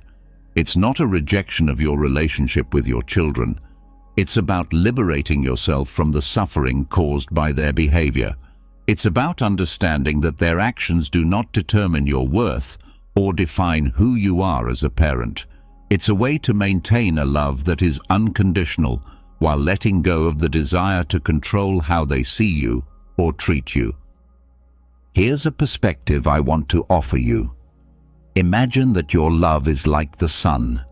The sun shines, gives warmth and light, not because it expects something in return, but because that is simply its nature. It doesn't withhold its light when people criticize it, nor does it shine brighter when people praise it. It just shines. This is the heart of detachment, learning to love like the sun, giving freely without tying your well-being to how others receive it. Jiddu Krishnamurti, a brilliant philosopher, once said that true freedom is not found in chasing security, it's found in detachment. In this context, that means your peace of mind and emotional strength must not be based on whether your children behave the way you hope they will. You can still love them with all your heart, but the deep need to be seen and validated by them is what you must begin to release. You might be wondering, how can I love my children if they don't treat me with respect? And the answer lies in understanding the difference between detachment and disconnection. Detachment is emotionally healthy because it allows you to remain centered even when your children disappoint you or respond with indifference. It's not about withdrawing your love. It's about releasing the pain that comes from unmet expectations. Disconnection, on the other hand, is what we want to avoid. It's emotional withdrawal and coldness. The key is this: the respect and attention you long for should not be the foundation of your inner peace. If you build your emotional stability on how others behave, you will always be vulnerable. But if you learn to love freely without clinging to specific outcomes, you will strengthen your inner peace. Ironically, when you let go of needing their validation, you often find that others, your children included, begin to respond to you in a new way. Detachment is not the end of love, it's the maturation of it. It's the ability to remain loving without being emotionally shattered when your love isn't returned the way you hoped. This gives you the emotional space to continue being a presence of wisdom and light for your children without losing yourself in the process.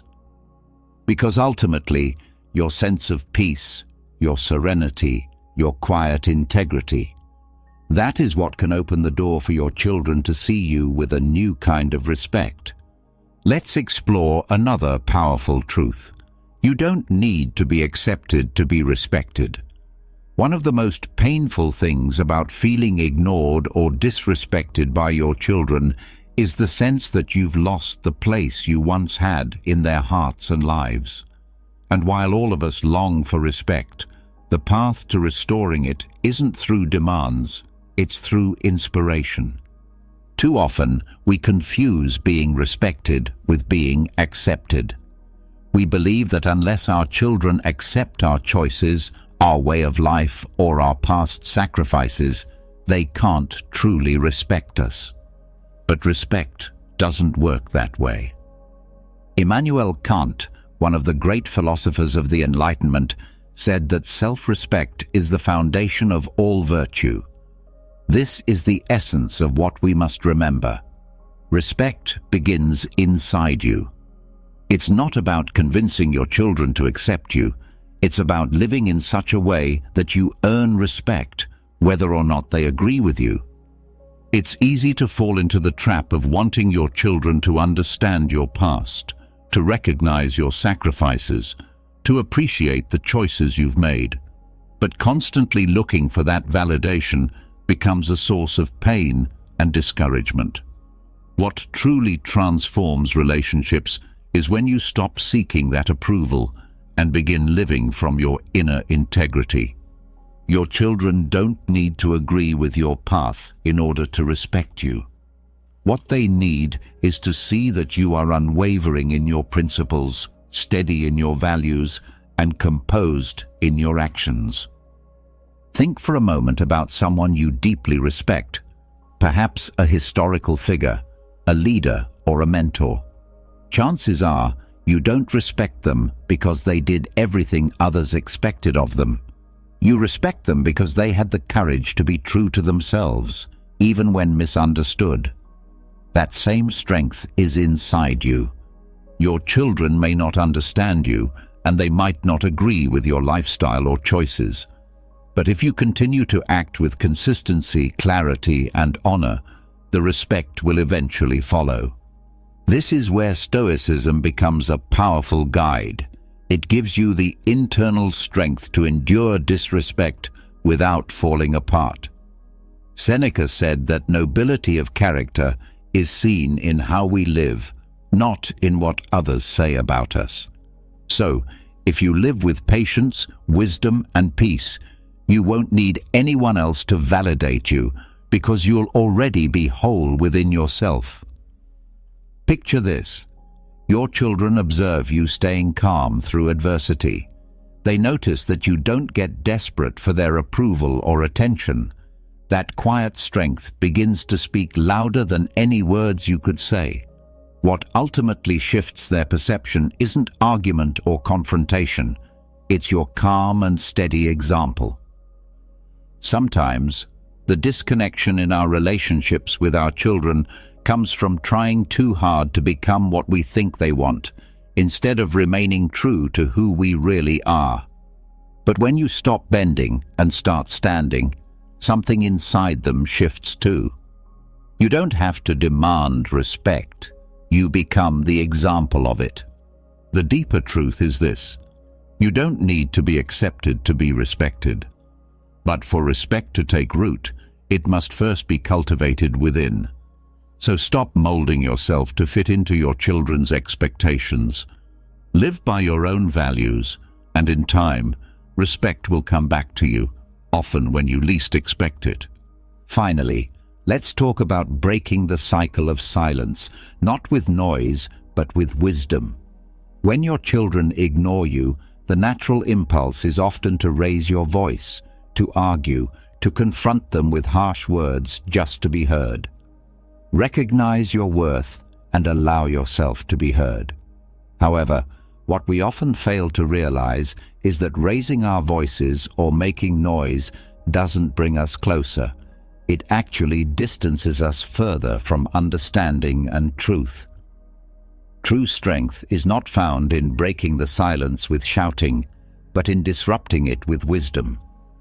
In relationships, silence can feel heavy and painful. Maybe you've experienced moments where your words seem to lose significance, especially in your children's lives. But what if, instead of viewing silence as rejection or distance, you saw it as an opportunity for conscious, intentional stillness? The wise do not react on impulse or try to be heard by creating noise. Instead, they respond with thoughtful reflection and grounded presence. One of the fundamental teachings of Taoism reminds us, "Those who know do not speak, those who speak do not know." This ancient insight calls us to realize that the real power in a relationship lies not in the number of words we speak, but in how wisely we handle moments of tension. So instead of breaking the silence with loud complaints or demands, consider breaking it with a calm gesture, a small action that shows your peace is still intact, even if you feel unheard. Let's bring this into a real-life scenario. Imagine your children no longer call or check in as they once did. You could confront them with a list of grievances, pointing out how much they've changed or how hurt you feel. But most likely, this approach would only build more distance. Now imagine a different response. What if, instead of criticizing, you simply listened when they finally reached out? What if, instead of forcing a conversation, you quietly created a space for openness and understanding? Noise tends to trigger resistance, while wise silence has the power to invite true connection. Stoic philosophy teaches us not to respond impulsively, but to observe before we speak.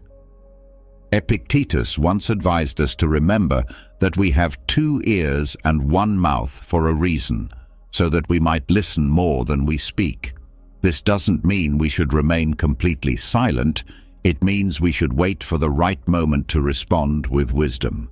When we choose to disrupt the silence through peaceful actions, like an honest conversation at the appropriate time or a simple, generous gesture, we open the door to deeper transformation than any outburst ever could. Breaking silence wisely is not about pushing for communication, but about shifting the energy of the relationship. Perhaps your children have distanced themselves because they feel that every dialogue leads to argument, or maybe they don't feel truly heard. If you can demonstrate through your calmness and actions that you're ready for a different kind of connection, one based on understanding instead of control, the wall of silence will begin to dissolve. This does not mean passively accepting silence that causes pain. It means using the stillness to regain your emotional balance and choosing how to respond with wisdom. Instead of bombarding them with questions like, "Why don't you call?" or "Why don't you visit?" consider writing them a heartfelt letter, one that shares your feelings without blame. Sometimes the most powerful way to break silence is with an unexpected gesture of affection or a small, thoughtful act with no expectation of an immediate response. Rumi, the great Persian poet, beautifully said, "Raise your words, not your voice. It is rain that grows flowers, not thunder." This reflects the heart of what it means to break silence with wisdom. It's not about how loudly or how much you speak. It's about the quality of your communication. When your children sense that, despite everything, you remain a source of peace and understanding, the seeds of mutual respect and dialogue can begin to grow. So next time silence appears in your relationship with your children, don't rush to fill it with noise. Break the pattern with wisdom, with serenity, and you may witness a meaningful shift not only in them, but in yourself as well. Change the narrative, and you will change the relationship. Often, the greatest barrier in our connection with our children is not their behavior, but the story we tell ourselves about their behavior. When we feel ignored or disrespected, we tend to create internal narratives filled with assumptions, hurt, and misinterpretation.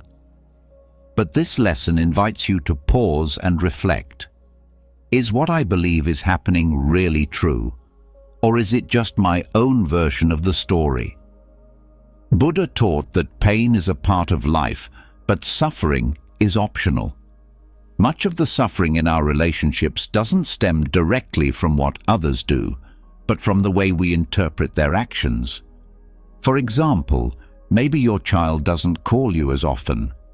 Your mind may spin a narrative like, "They don't love me," or "I don't matter to them," but the truth could be something entirely different. Maybe they're overwhelmed, facing their own struggles, or unsure of how to reconnect. The stories we tell ourselves shape our reality. Changing the narrative means examining those internal stories and asking if they truly match the facts. Consider how your reactions shift depending on how you interpret a situation. If you believe you're being ignored out of neglect, you may become defensive, distant, or hurt. But if you tell yourself that perhaps your child is just going through a hard time and doesn't know how to talk about it, your response becomes more compassionate and open. This courage and wisdom radiated something deeper than charm. They reflected order. Their life had structure. Their choices followed reason. And that, to a Stoic, was the most enduring and meaningful form of beauty. This view shaped how they thought about aging, illness, and physical decline. In a culture that prized youth and strength, Stoics praised the lines of age as signs of endurance.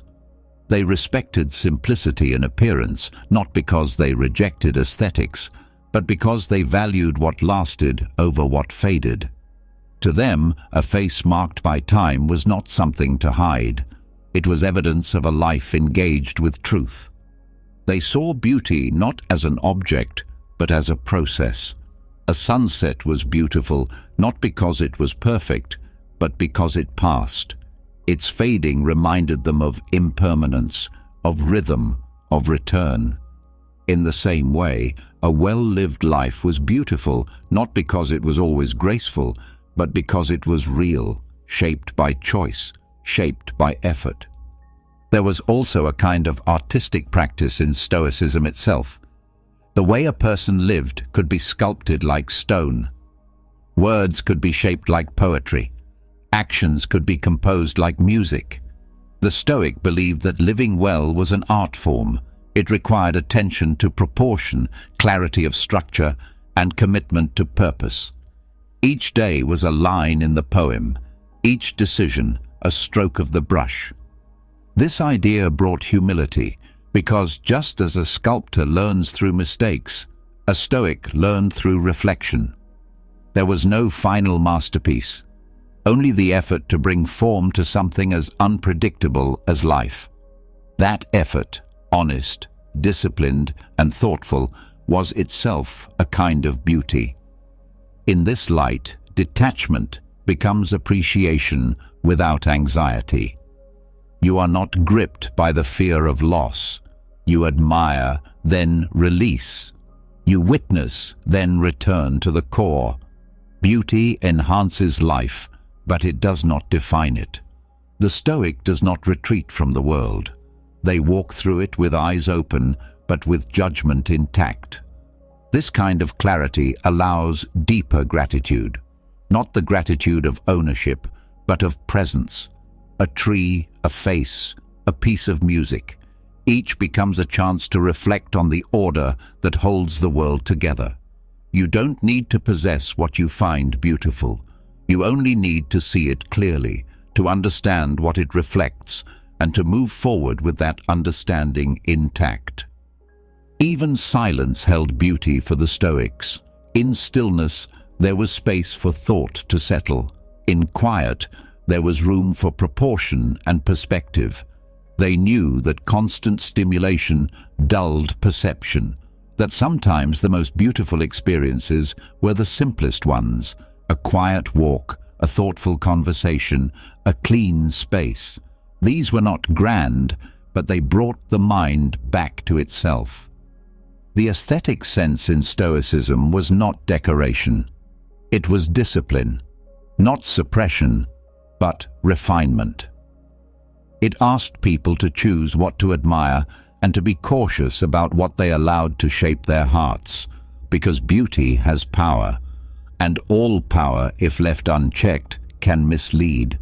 But when beauty points to truth, when it strengthens understanding, when it deepens the love of wisdom, it becomes something sacred. A mirror, not of ego, but of order. A reminder, not of lack, but of alignment. So as your thoughts slow and your day settles, notice what you've found beautiful. Ask not whether it entertained, but whether it revealed, whether it made space for thought, whether it connected you to something more enduring than yourself. In that space, Stoicism becomes not just a shield, but a lens. And through that lens, the world becomes not only bearable, but filled with a quiet, lasting form of grace.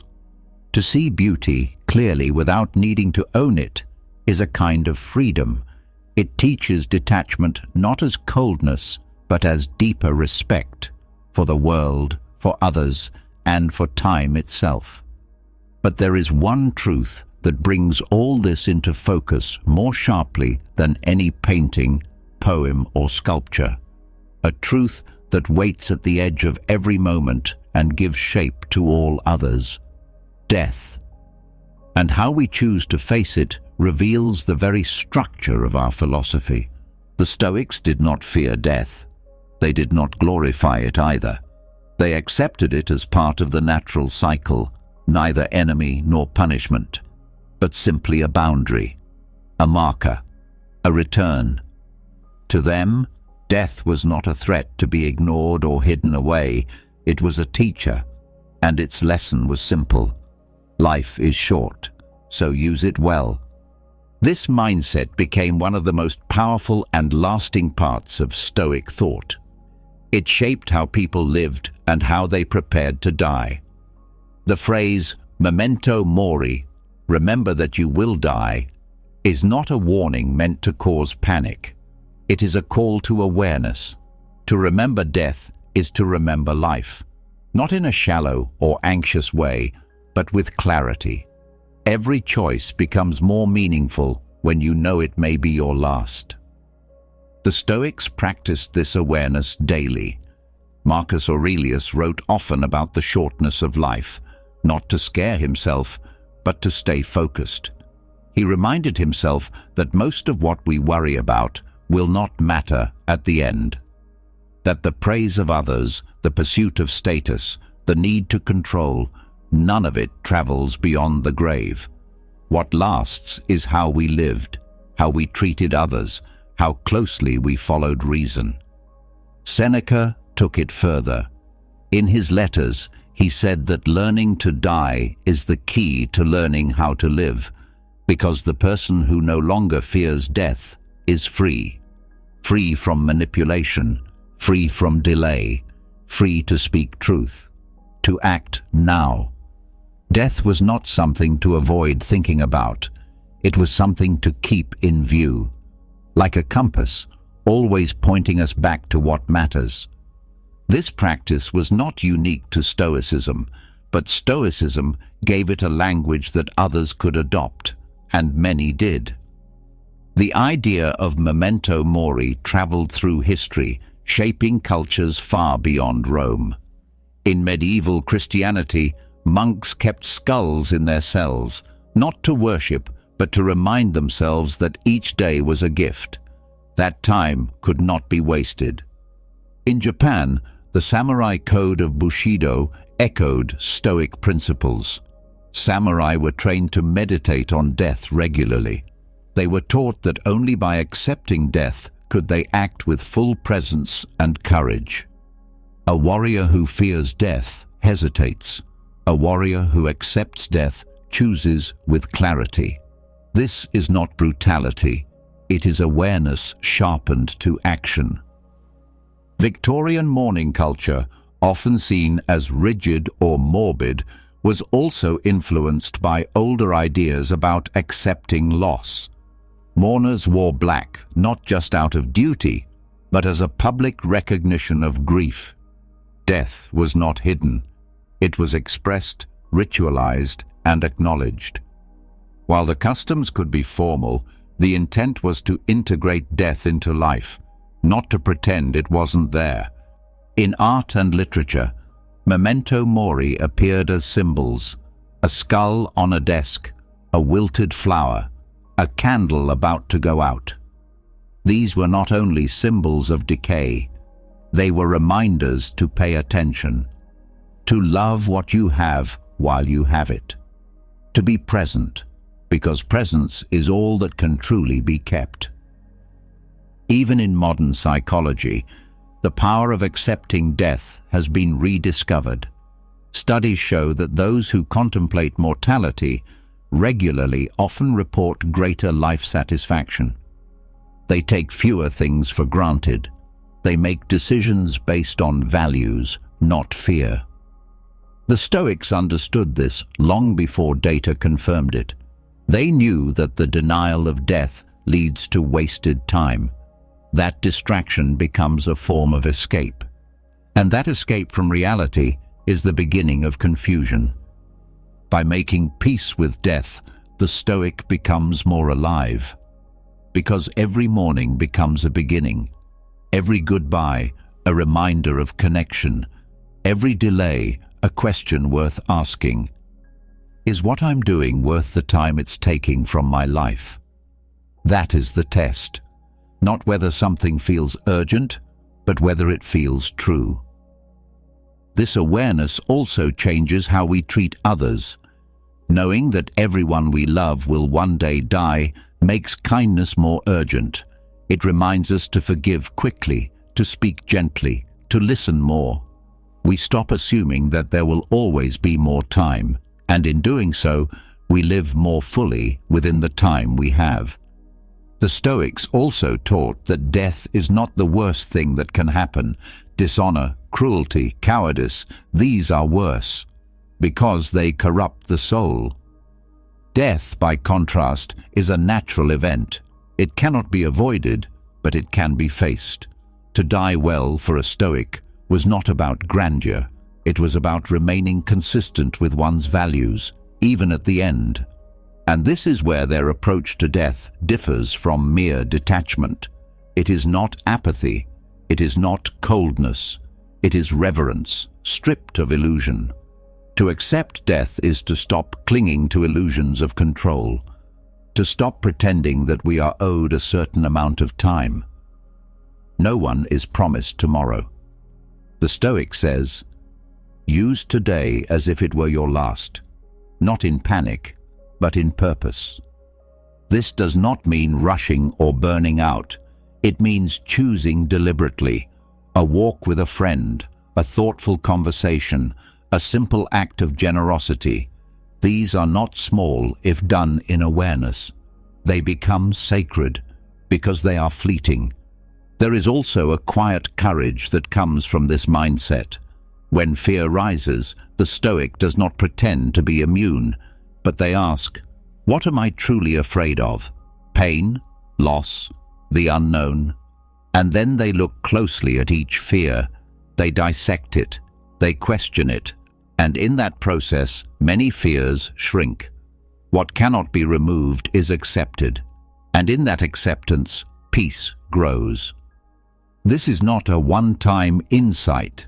It must be practiced.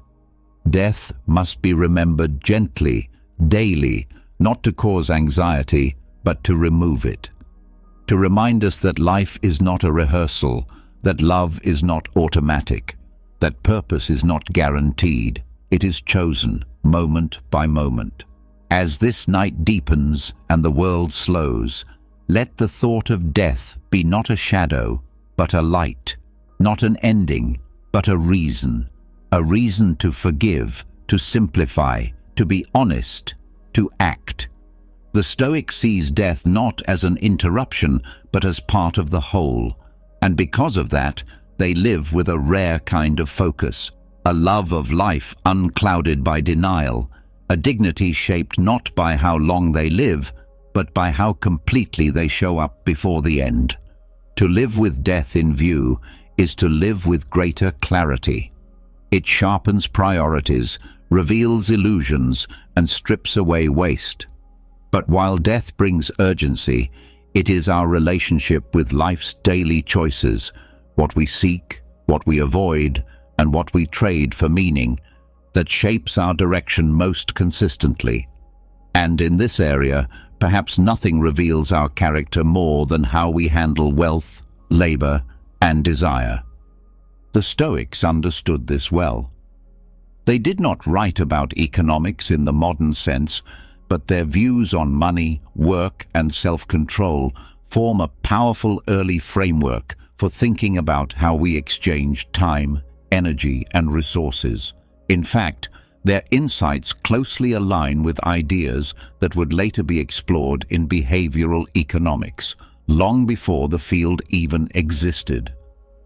At the center of Stoic thought is the distinction between what is up to us and what is not.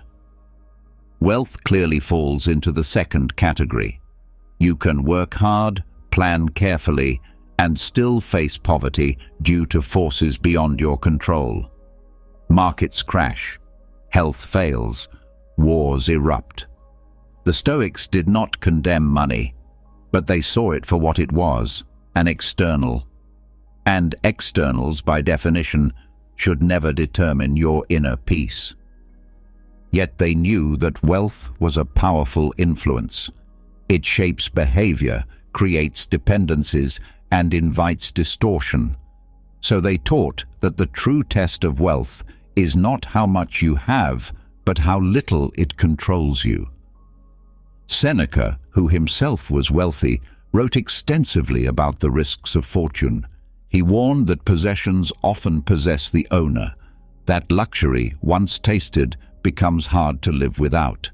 The appetite grows and freedom shrinks. Self-control, then, became the foundation of economic virtue. The wise person was not one who avoided money, but one who used it wisely. They knew its place. They accepted its utility, but rejected its authority. To them, the key was not just earning, it was detachment. You could have much and live simply. You could have little and still feel secure. Because security came from clarity, not from numbers. This approach speaks directly to modern issues. In today's world, where consumption is often tied to identity, the Stoics offer a radical alternative. They remind us that wanting less is more powerful than having more, that no amount of wealth can compensate for a lack of purpose, and that financial freedom begins with mental freedom, from envy, from fear, from the endless race for more. The Stoics also believed that how you earned your wealth mattered. They saw labor as a natural part of human life. Work was not a curse, but a chance to serve, contribute, and develop character. What mattered most was integrity. Was your work honest? Was it aligned with virtue? did it leave you stronger, clearer, more useful to others. They rejected status for its own sake. A lowly profession done well, with dignity and skill, was more admirable than a high-status role pursued for recognition. Work was not just about results. It was about the person it helped you become. If your labor made you more patient, more thoughtful, more generous, then it was good labor. They also warned against the trap of busyness. Being busy was not the same as being productive. Many people, Seneca observed, fill their days with activity and call it achievement.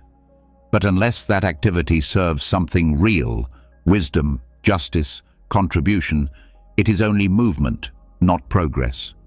He advised setting boundaries, knowing when to say no, and remembering that time is our most limited resource.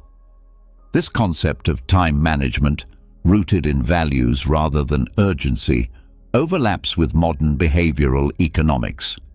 Studies show that people often make poor decisions not because they lack information, but because they lack clarity about what truly matters. The Stoics anticipated this by teaching daily reflection.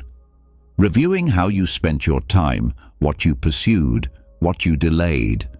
This was part of their discipline. The idea was simple. You cannot improve what you do not observe. They also understood that desire distorts value. Something rare appears valuable simply because it is rare. Something new seems better just because it is different. But the Stoics questioned appearances. They trained themselves to ask, what is this thing really? Is it useful? Is it necessary? Is it worth the price? Not just in money, but in attention, energy, and peace. This kind of thinking undermines impulsive spending. It weakens the grip of advertising. It reduces the likelihood of regret. And it creates a kind of internal stability that money alone cannot provide. You become less vulnerable to manipulation. You stop chasing what others praise and start aligning your actions with your own principles. The Stoics also saw generosity as part of economic life. But their generosity was not about performance. It was about understanding that what you have is not fully yours if it does not serve others. A wise person gives without pride and receives without shame. They see wealth as a tool, not a trophy, and they believe that sharing it wisely strengthens society and sharpens virtue. This view also informed how they thought about debt and obligation. They advised caution with borrowing, not because debt is immoral, but because it can become a chain. If your choices are no longer your own, your freedom is compromised. Independence was not just political, it was personal. And financial dependence, when not chosen with full awareness, was seen as a danger to peace of mind. But they were not rigid. They understood that life includes uncertainty, that sometimes we must accept support or take on risk or work jobs we do not love. The key was to remain conscious, to avoid drifting, to stay aware of the cost of every exchange, to know what you are trading for security, for comfort, for success, and to decide whether that trade is just. Their concept of value was based on use, not price. A simple tool, used well, was worth more than an expensive object that served no purpose.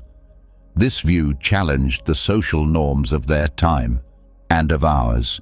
It meant that no one could be measured by income alone.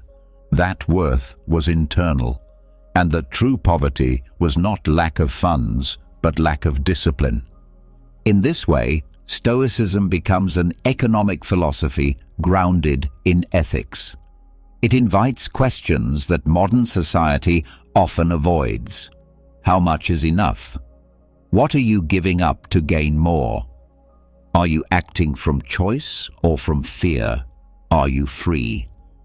The Stoics believed that a person who needs little can never be poor. and a person who is rich in virtue can never be truly harmed. This mindset creates resilience. In a crisis, the Stoic adjusts. In success, they stay humble. In loss, they remain calm. Because their value is not measured by possessions, it is measured by principles. Even in trade and exchange, the Stoics applied reason. Every agreement had to be fair, honest, and free from exploitation. Profit was not wrong, but it could not come at the cost of justice. Business, like everything else, was a chance to live your philosophy, to serve others, to stay honest, and to act in line with nature's order. This level of self-control turns economy into a practice of alignment. It transforms spending into a mirror of values. It turns work into a place of growth. And it creates freedom not through wealth, but through wisdom. So as this moment slows and you pause to reflect, think about what you trade each day, not only with money, but with time, thought, and energy. What is worthy of your effort? What are you chasing? And is it leading you closer to peace or further away? The Stoics offer no promises of riches, but they offer something far rarer, the ability to be content with what is enough and the strength to walk away from what corrupts. This, they believed, was the true wealth, and the only kind no thief can steal. The control of desire and the ethical use of resources offered the Stoics a path toward freedom that few others considered. Not just the freedom to have, but the freedom to choose wisely. Yet in a world where choices are shaped by laws, systems, and power structures, personal self-control is only one piece of a much larger puzzle. To live in harmony with nature, as the Stoics taught, also meant living in society, and this called for courage not only in private, but in public. Stoicism, while deeply internal, was never meant to be isolated. It wasn't just a philosophy of the study or the retreat. It was built to be tested in the forum, in the Senate, and even on the battlefield. Political action, whether through leadership or resistance, was one of the arenas where Stoic virtue either proved itself or fell short. And few ideas in Stoicism mattered more in this space than justice. Justice, for the Stoics, was not a system of law imposed by the powerful. It was a universal principle rooted in reason and shared humanity. True law, they said, is found in nature, and nature makes no distinction between rulers and citizens, between rich and poor. Therefore, political virtue was judged not by status or office, but by whether one acted in service of the common good, and this belief guided both emperors and rebels. Marcus Aurelius, perhaps the most famous Stoic ruler, spent much of his reign at war, defending the borders of a strained empire. Yet in his personal writings, he constantly reminded himself that power was fleeting and that his duty was not to conquer, but to rule justly. He called himself a servant of the city. He warned against pride. He reflected daily on his own flaws. His meditations were not speeches of glory, but private efforts to remain grounded, humble, and clear. He believed that being an emperor did not make him exempt from the demands of philosophy.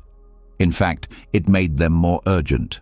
The more power one holds, the more discipline one must exercise.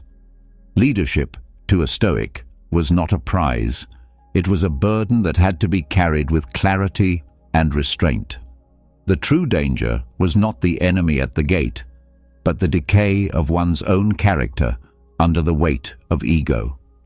On the opposite end of the political spectrum stood Cato the Younger, a senator and fierce defender of the Roman Republic. Cato embodied Stoic defiance. He resisted corruption, refused bribes, and stood openly against the rise of Julius Caesar, even when it meant losing influence, allies, and eventually his life. His resistance was not based on ambition, but on principle. He believed that freedom could not survive without courage, and that courage meant saying no, even when silence was safer. Cato's death, a suicide carried out after Caesar's final victory, became a symbol of philosophical martyrdom.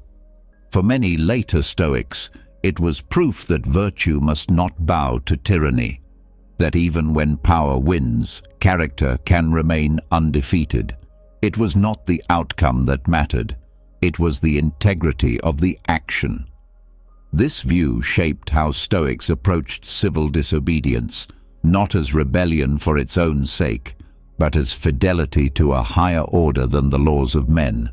The Stoics did not reject politics, but they rejected political action rooted in fear, ambition, or revenge. To act politically, in their view, was to act on behalf of all humanity. The Stoic cosmopolis, the idea that all humans belong to a single universal city, meant that justice could not be limited to one's tribe, nation, or class. Decisions had to be made with the good of all in mind, not because of sentiment, but because of reason. This had real consequences. Stoic philosophers like Musonius Rufus were exiled multiple times for speaking out against injustice. Epictetus, though born a slave, taught that everyone had a duty to speak the truth and live with dignity, regardless of social status. They believed that silence in the face of injustice was itself a kind of injustice. But they also believed that resistance must be thoughtful, that anger could not be allowed to guide rebellion, that virtue, even in protest, must remain intact. Their writings suggest a model of civil disobedience that is disciplined, non-violent, and grounded in the pursuit of universal justice. One speaks out not to harm others, but to remind the community of its higher laws. One refuses compliance not for personal pride, but to protect the dignity of all. The Stoic dissenter is not chaotic. They are consistent. They do not rage against the world. They stand firm within it. This kind of Stoicism has influenced political leaders across time. It shaped the quiet strength of thinkers like Frederick Douglass, who studied Marcus Aurelius while fighting for abolition. It informed the posture of leaders like Nelson Mandela, who drew from Stoic principles during long years of imprisonment. Even in systems designed to crush the spirit, Stoic thought offered a structure for endurance, clarity, and unshakable purpose. But Stoicism also demands accountability from those in power. It offers no excuse for the abuse of authority.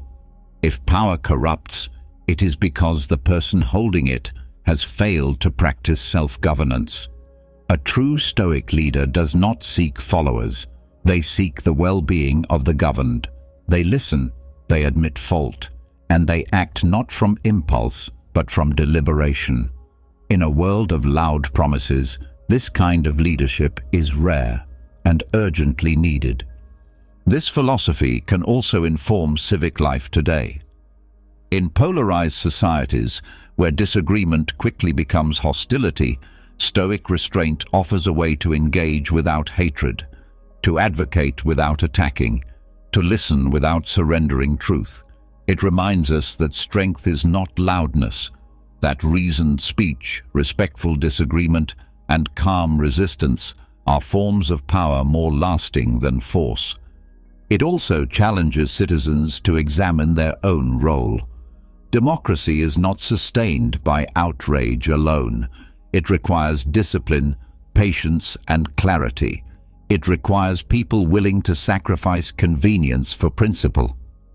People who know that rights come with responsibilities, and that justice is not a service to be demanded, but a duty to be shared.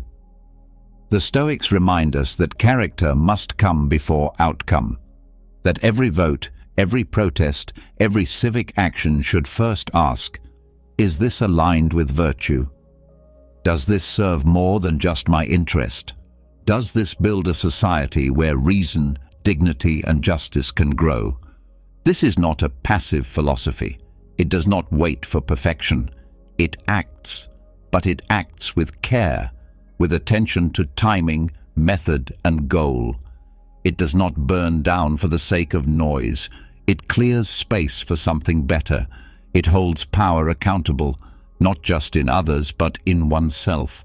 As power continues to shift in the modern world, through movements, platforms, and systems, we can return to this ancient structure. The Stoic citizen is not indifferent. They are engaged, but they are engaged from the inside out. Their protest is principled, their leadership is modest, their allegiance is to truth. And when they lose, they do not become bitter. When they win, they do not become arrogant, because they know that true victory is in remaining whole, that every law, every institution, every cause must still pass the higher test. Does this reflect justice not only in words, but in actions? Let this serve as a call to reflection. Whether you hold influence or feel small within the system, you still have agency. The Stoics believed that moral authority cannot be taken. It can only be surrendered, so hold to it. Use it wisely. Let your actions speak not of fear, but of reason, not of anger, but of conscience. That is political Stoicism, not an ideology, but a way of moving through power with integrity that endures. Integrity in the political realm, whether from a citizen resisting injustice or a ruler applying justice with restraint, depends on one crucial resource: time. Power exists in time. So does choice, speech, silence, delay, action, and the weight of every outcome.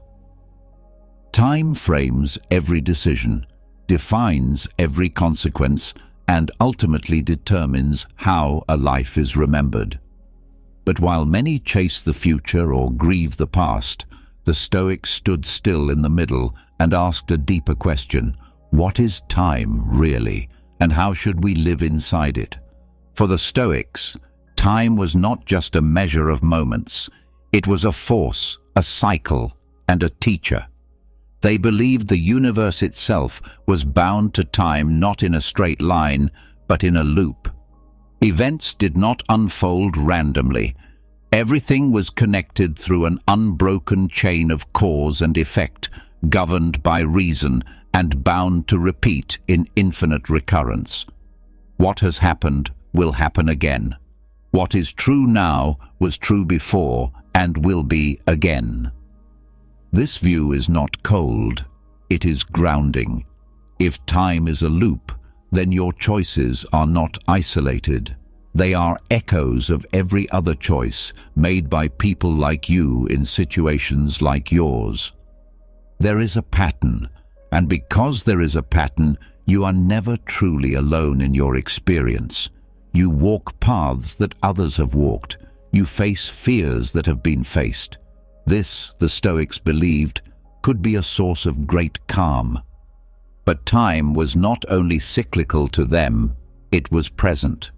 The past was gone and untouchable. The future was unknown and beyond grasp. Only the present moment could be known, shaped, or experienced directly.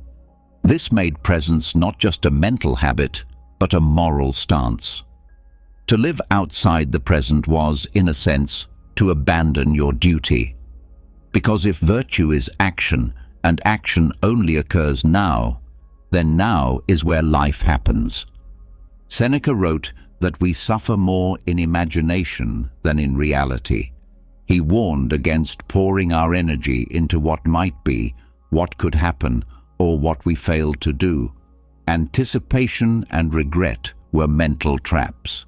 Not because the past or future were unimportant, but because our relationship to them was often distorted.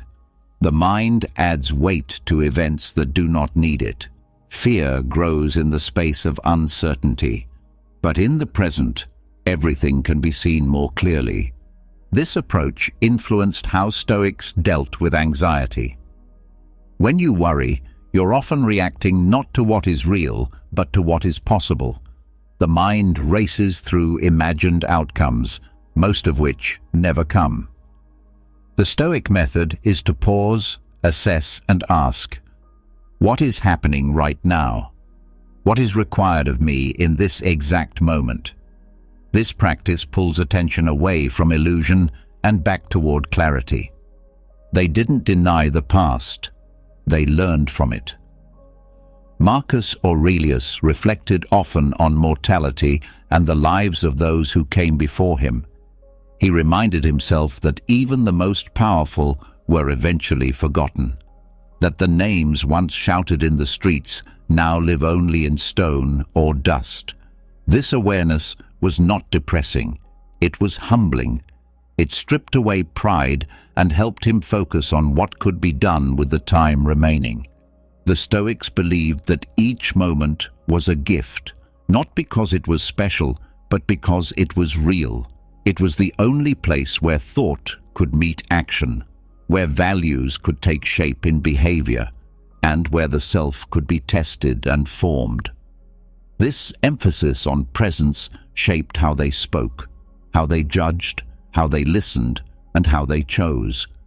They also knew that perception is bound to time. What you think is happening can change as the moment unfolds. A delay can feel like failure, then become a gift. A loss can feel devastating, then reveal itself as freedom. The Stoics trained themselves to slow down their interpretation, to wait for more perspective before forming conclusions. Time, for them, was not just ticking, it was offering data, context, and insight. This belief also gave them patience. If the universe is governed by cause and effect, and if you are living according to nature, then things will unfold as they must. You do your part. You let the rest unfold. Waiting was not weakness, it was trust in order. But waiting was never passive. It was still filled with awareness and attention. You act when the time is right, not just when the emotion is strong. The Stoic relationship with time was also reflected in their rituals. Morning reflection was about preparing the mind for the hours ahead. Evening review was about harvesting meaning from what had passed. But neither was an escape from the now. Each was a return. What did I do today? How did I meet this moment? What do I owe the next one? They were also deeply aware of the speed of life. Marcus Aurelius often wrote about how fast everything passes. Empires fall, families change, health fades. What matters today will fade tomorrow. This did not lead him to despair. It made him more present. When you know a thing will end, you give it more care. You stop postponing love. You stop delaying courage. This view also shaped how they saw control. We often try to stretch ourselves across time to manage what cannot be held. We try to fix the past or script the future. The Stoics believed that the only thing worth controlling was perception in the present, that clarity now would shape better actions later, that judgment now could reduce regret later. But control over time itself, that was illusion. Even fate, in their view, was tied to time. If all things unfold from previous causes, then the future is not blank, it is structured. But this did not mean they gave up. It meant they focused their efforts on what could be influenced: intention, preparation, clarity. You don't control the weather, but you can carry the right clothing. You don't choose the moment of crisis, but you can be ready to meet it. They saw time as both teacher and test. It teaches you by passing. It tests you by asking how well you use it. Every wasted hour is a missed chance to become who you aim to be. Every delay in action is time handed over to chance, to fear, or to habit. So they moved with care, but without hesitation. They spoke deliberately, but without silence when truth was needed. This relationship with time also shaped how they dealt with others. They knew that everyone is living in a time that cannot be reversed, that people are shaped by moments you did not see, that their time is just as limited as yours. This created not just urgency, but compassion. Forgiveness comes more easily when you know that everyone is trying to use what little time they have to find peace. Modern people often feel overwhelmed by time. Too much to do, not enough time to do it. But the Stoics offer a correction. They say, start with now, not tomorrow, not someday, not later. What is needed now? What is true now? What can be done right now with what you have? That is where power lives. Even in grief, they return to time. When someone they loved died, they didn't say, I lost them. They said, I had them for a time. This small shift in language carries enormous peace. It reminds us that all is borrowed, that nothing is promised, that every relationship, every experience is part of a flow we cannot stop but can cherish. This thinking is not just spiritual, it has practical effects.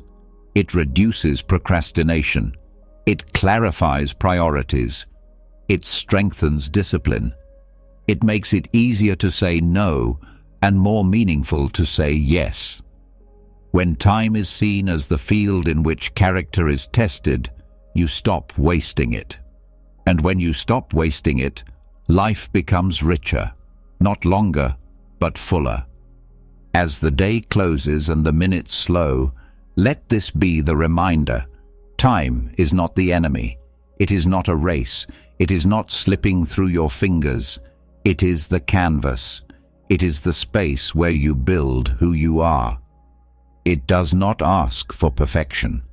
Only presence, only attention, and only the courage to meet each passing moment with the grace of someone who knows this is all there is, and that is enough. Recognizing the value of the present moment changes the way we move through the world. When time is seen as a gift rather than a guarantee, even the smallest actions gain weight. Life becomes less about urgency and more about intention. And from this deeper awareness, another Stoic principle rises, one that holds all others together. To live well is to live in harmony with nature, not in poetic abstraction, but in grounded physical truth.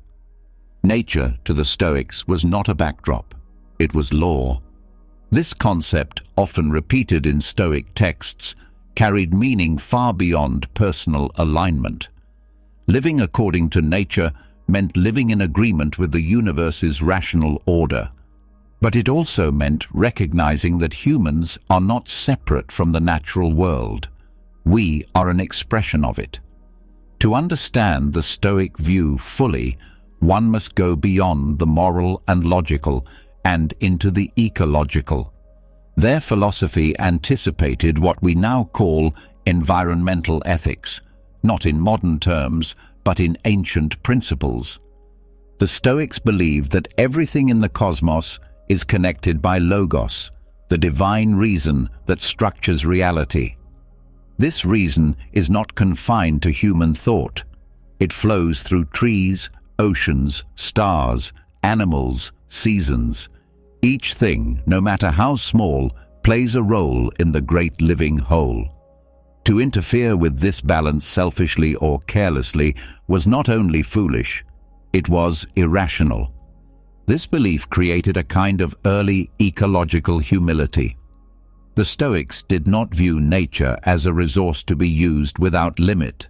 They viewed it as a system to be understood and respected.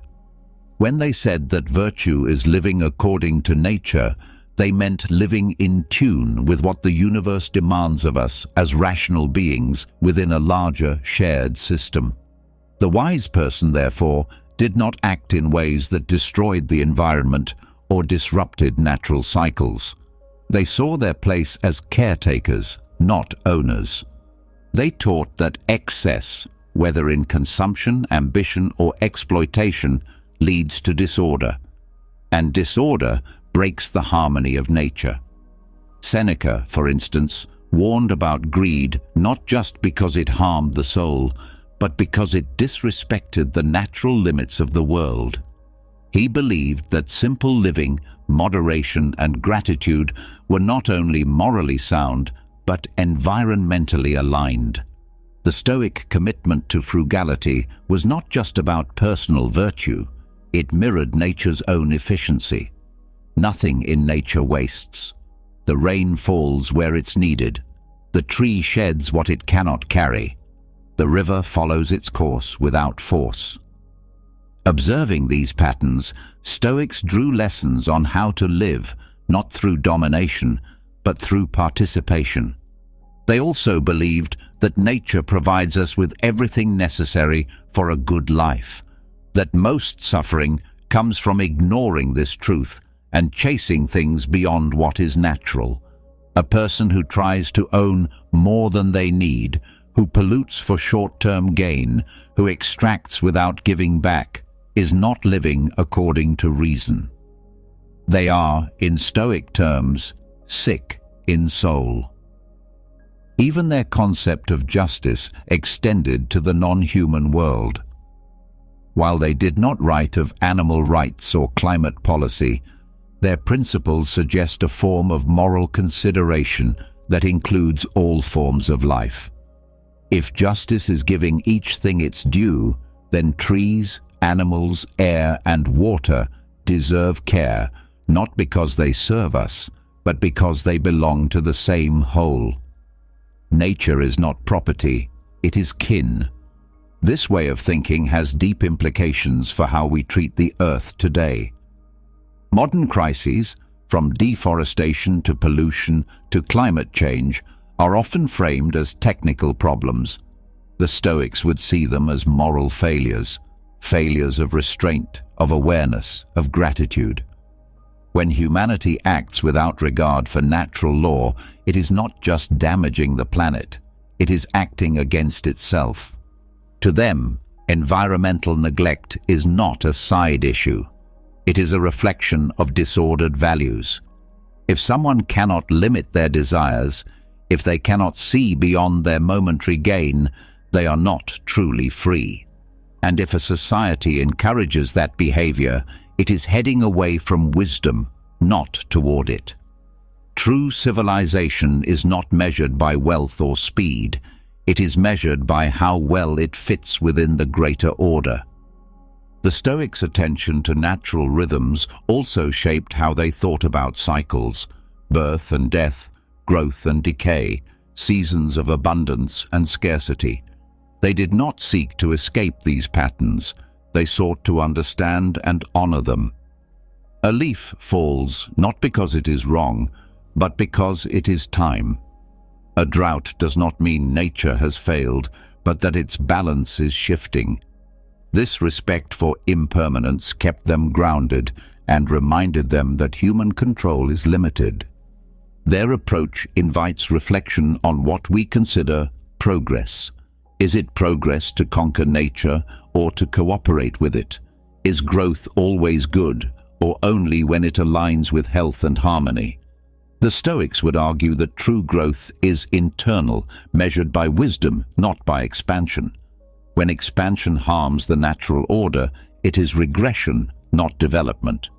They also saw natural disasters as part of the world's rhythm. Earthquakes, floods, plagues. These were not punishments or signs of cosmic anger. They were simply events within a complex, interconnected whole. The Stoic response was not to curse the sky, but to ask, what does this moment require of me? How can I act wisely, even now? This response teaches resilience. It shifts the question from, why did this happen, to, how shall I meet this? The Stoic in a storm does not waste time demanding fairness. They gather themselves, look at what remains, and begin again. closer to nature than before, not further from it. Modern environmentalism often draws on science, data, and policy. These are essential, but without a moral frame, they struggle to reach the heart. Stoicism offers that frame. It says, "This planet is not separate from you. You are its voice. Its choices are your choices. And if you harm it, you harm the very system that sustains you." Living according to nature today means more than walking in forests or recycling. It means realigning priorities. It means choosing less when more causes harm. It means asking whether convenience is worth the cost to systems that took millions of years to build. It means seeing the long term, even when profit rewards the short term. The Stoic path is not sentimental. It does not romanticize the natural world, but it honors its order. It respects its strength, and it believes that the best life is one that fits within that structure, not by shrinking, but by rising with it. Let this be the lesson carried forward. Nature is not against us. It is us. When we align with it, we find balance. When we ignore it, we lose direction. The Stoics knew this, and their reminder is simple but urgent. Live according to nature, not because it's fashionable, but because it's the only way to live wisely and lastingly as part of the whole. Harmony with nature was never just about the trees, the weather, or the soil. It included the human body. The Stoics saw no separation between the physical and the rational. They believed that just as the universe follows order and balance, so too should the body be shaped by care, clarity, and discipline. The body, after all, is the vessel through which we experience the world and act in it. It deserves respect, not because of its beauty or strength, but because of its function and fragility. While Stoicism is often seen as a philosophy of the mind, its teachings on physical discipline are clear and consistent. The body was not to be worshipped or neglected. It was to be trained, controlled, used with purpose. The body could be an ally in the pursuit of virtue or a distraction from it, depending on how it was treated. The Stoics believed that pain, fatigue, hunger, cold, and illness were not to be feared. These were simply natural conditions that tested one's response. Endurance was not about showing off. It was about preparing for unpredictability. Life brings physical hardship whether we seek it or not. The person who has trained to meet it calmly suffers less when it arrives. This is why Stoics practiced voluntary discomfort. Seneca wrote of fasting not to lose weight, but to remind himself that he could live with less. He sometimes wore rough clothes or went without comfort so that he would not become dependent on luxury. This was not about asceticism or punishment. It was about flexibility. If you can endure simplicity willingly, then if it is forced upon you, you are not broken. You are ready. Cold exposure served a similar purpose. The Stoics exposed themselves to discomfort so that they could face real difficulty with composure. They didn't seek harm, but they knew that soft living dulls the mind. When you step into the cold voluntarily, you remind yourself that your body is not fragile, that your limits are wider than you thought. This mental resilience, built through physical challenge, reinforces confidence and calm. These practices echo through modern movements like biohacking, cold therapy, intermittent fasting, and strength training, not as fashion, but as forms of self-discipline. The difference is intention. Where some modern approaches aim for optimization or performance, the Stoics aimed for readiness and inner strength. Their physical habits were never ends in themselves. They were tools for building the kind of person who could face pain, loss, and hardship without losing balance. They believed the body was to be strengthened so that it could serve reason better. A tired, unhealthy body makes thinking difficult. A sluggish routine clouds judgment. So the Stoics advised regular movement, moderation in food and drink, and simple habits that kept the body sharp. Not perfect, but functional. Their goal was not to impress others, but to prepare for life. Cleanthes, one of the early Stoics, earned his living by carrying water and working with his hands. He used labor as exercise and believed in the dignity of effort. For him, physical work was not lowly. It was grounding. It built stamina, structure, and gratitude. It kept the mind from drifting into fantasy or indulgence. Musonius Rufus taught that women too should train their bodies, not for beauty, but for strength. He believed that physical capability was a form of freedom, that a person who could walk far, withstand weather, and live with fewer needs was more prepared for a just life. He spoke of exercise as moral development, not vanity. The Stoics also warned against indulgence, overeating, laziness, excessive comfort. These were seen as weaknesses that slowly dull the edge of character. A person who always chooses ease will not act with courage when ease is taken away. They become slaves to preference. But the one who can sleep on the floor and rise early, eat simply, and push the body when needed, this person is free. They never suggested ignoring the body. They saw illness as part of life, and they advised caring for health sensibly. But they drew a line between care and obsession. To be consumed by one's appearance, to chase endless wellness fads, to fear every wrinkle or ache, this was seen as distraction. It was not health, but vanity hiding as discipline. Even pain was reframed. Pain is not the enemy, they said. It is a signal, a teacher. When it comes, notice it, understand it, then choose how to respond. Epictetus, who lived with a limp from youth, reminded his students that pain does not damage the will unless you allow it to. Your body may break, your clarity does not have to. This belief had practical outcomes. Stoics faced injury, sickness, and even torture with unusual calm, not because they were immune to pain, but because they had trained their minds to accept the limits of control. The body suffers, the mind observes, the will remains. And yet they were not emotionless. They felt, they bled, they cried, but they did not panic. They did not lose the ability to act wisely just because they were uncomfortable. That was the goal, not Stoic in expression, but Stoic in decision. To choose with reason even when the body resists. This connection between the physical and the rational helps explain why Stoic practices remain relevant. In moments of anxiety, deep breathing calms the system. In days of sadness, movement lifts the weight. In times of stress, fasting or silence resets attention. The body, trained with respect and balance, becomes a partner in stability. Modern science supports much of this. Cold exposure increases resilience.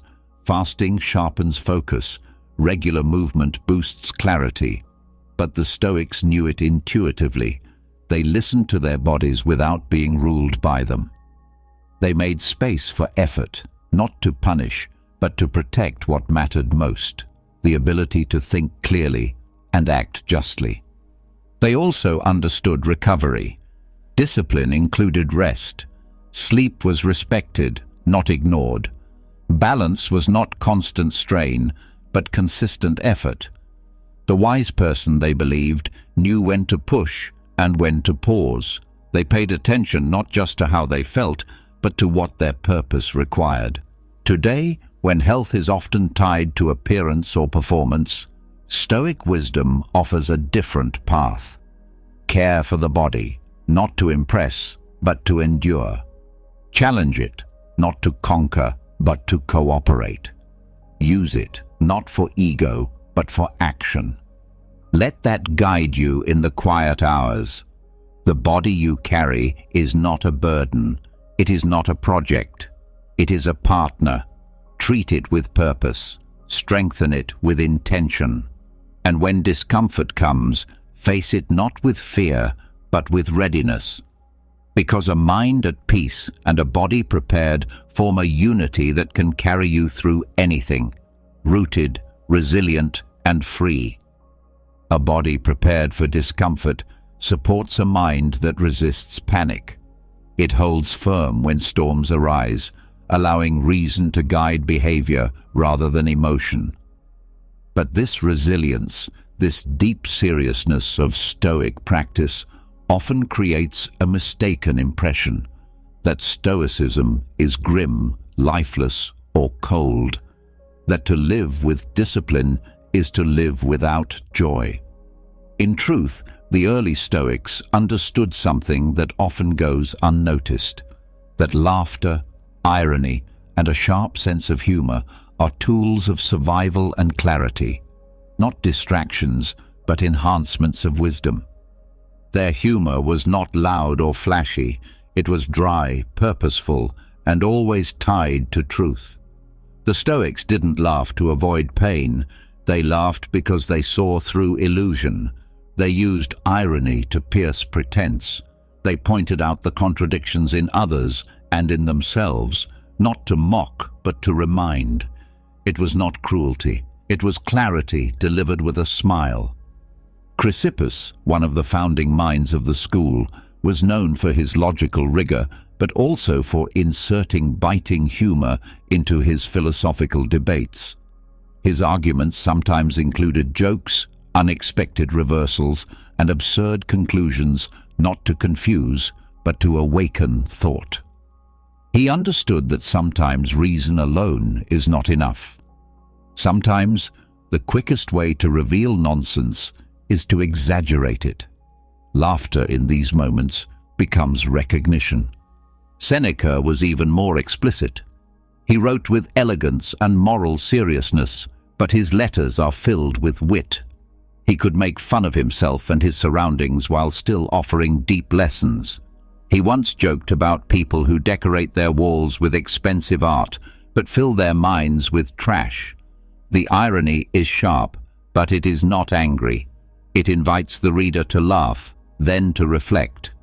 Even Epictetus, often quoted for his firm teachings, knew how to disarm students with humor. In his discourses, he compares people who complain about fate to actors who show up at the wrong moment and then demand a different role.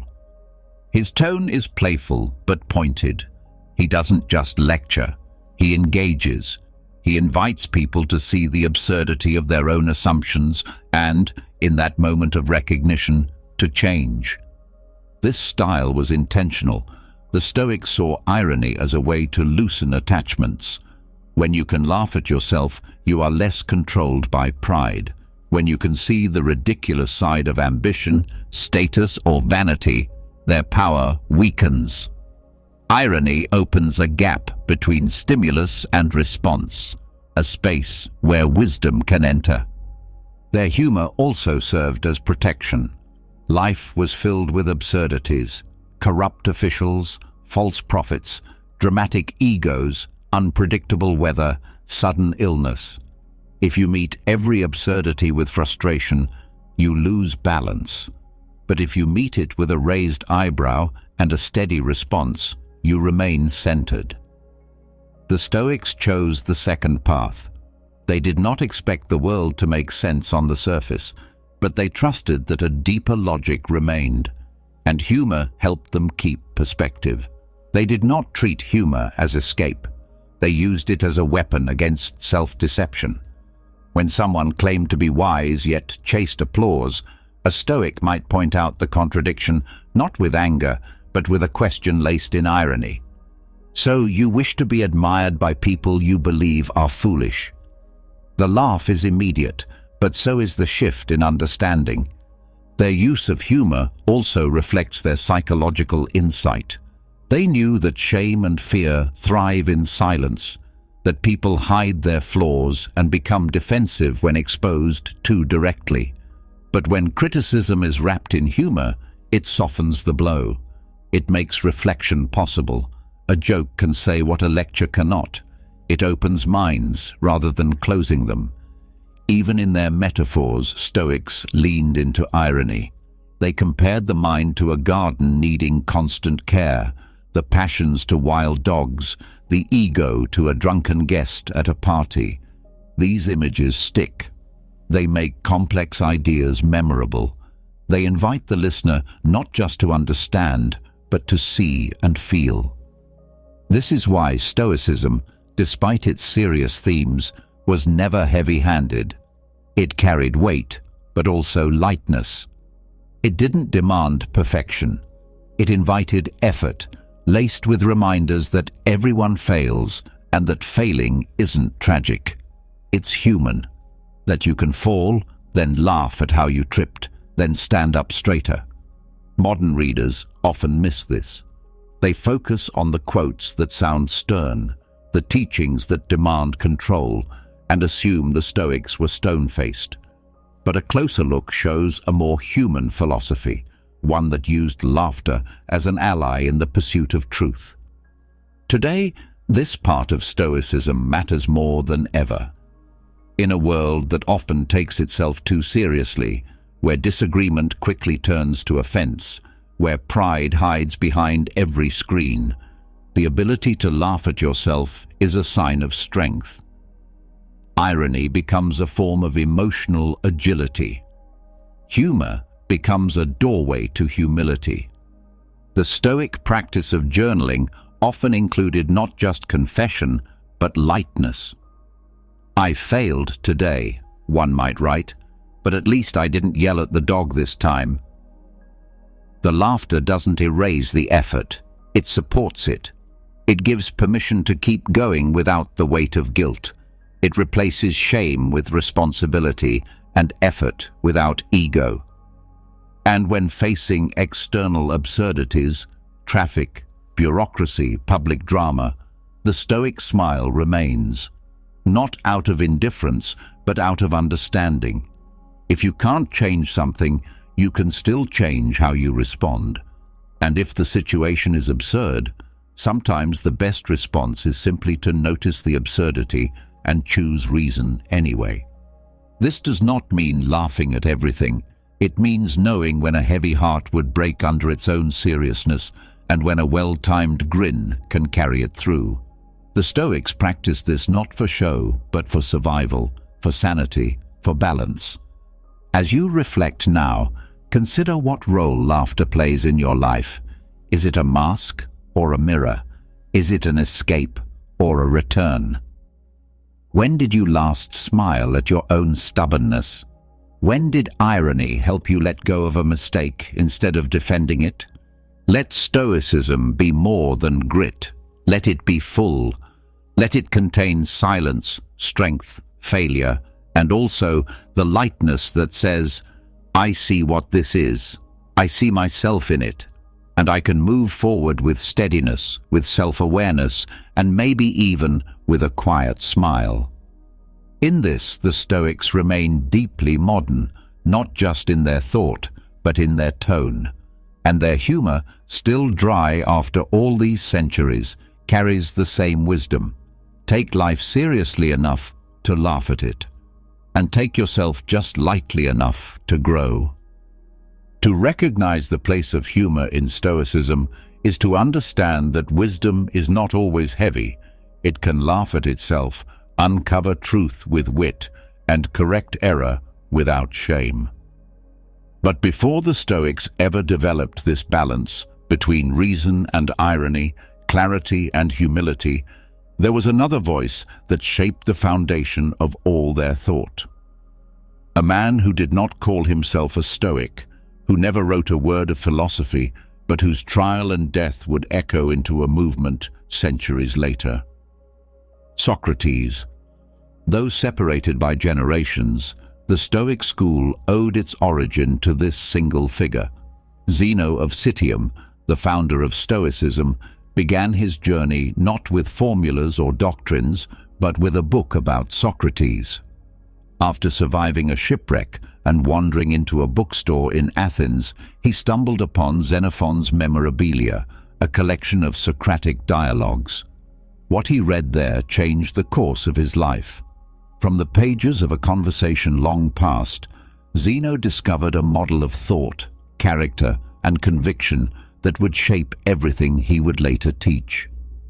To understand this influence, one must return to the trial of Socrates, not just as a legal event, but as a turning point in the history of philosophy.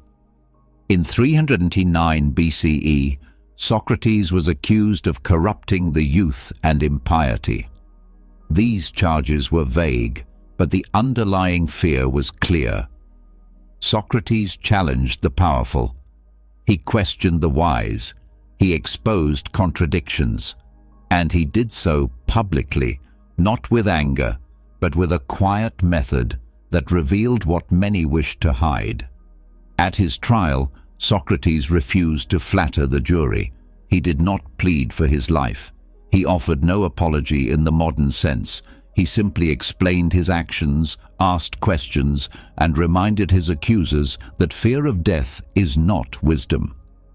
Death, he said, is either a deep sleep or a transition to another place. Neither is worth fearing. What is worth fearing, he insisted, is injustice, a life lived wrongly, a soul corrupted by falsehood. This response, delivered with calm and integrity, stunned those who heard it. Even when sentenced to death, Socrates remained steady. His choice to drink hemlock rather than flee or compromise left a permanent mark. Not because of its drama, but because of its consistency. He lived by principle. He died by principle. And in doing so, he became a prototype, not just for philosophers, but for anyone trying to live truthfully under pressure. Zeno recognized this.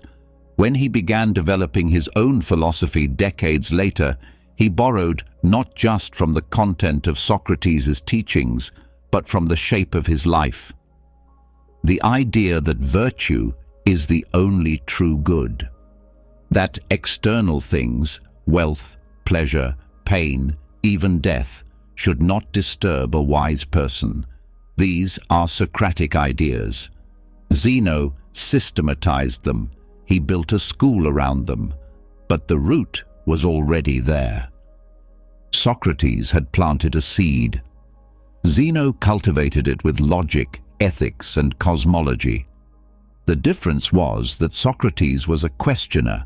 He pulled apart assumptions. He left ideas open-ended. Zeno, by contrast, wanted structure. He gave answers. He built a path. But both agreed. The soul must be trained. The body may fail. The world may misjudge you. But the self, if guided by reason, can remain untouched. The trial also set a tone for how philosophy would relate to power. Socrates did not rebel violently. He submitted to the law. But his defiance was internal. He would not lie. He would not flatter. He chose to die rather than betray his beliefs. The Stoics inherited this posture.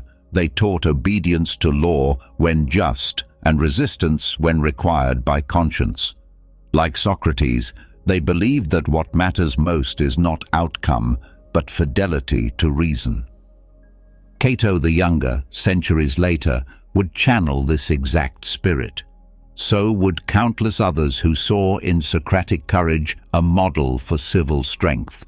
Even the Stoic understanding of public service, of engaging with the state not for gain but from duty, reflects Socrates' example. He did not seek office, but he engaged his fellow citizens. He saw philosophy not as escape, but as responsibility. The Stoic concept of indifference to externals also echoes Socratic detachment. Socrates walked barefoot through Athens. He was poor, yet spoke with authority. He had no title, but his presence demanded attention. He saw that the pursuit of money, fame, or pleasure often distracted from the pursuit of self-knowledge. He taught that the examined life is the only life worth living. This line, repeated for generations, became a cornerstone of Stoic practice. Zeno refined it into daily discipline. He created categories of value: preferred, dispreferred, and indifferent. But the principle was the same. Character matters more than condition. Socrates lived this truth with no safety net. The Stoics turned it into a philosophy anyone could practice, whether emperor or slave.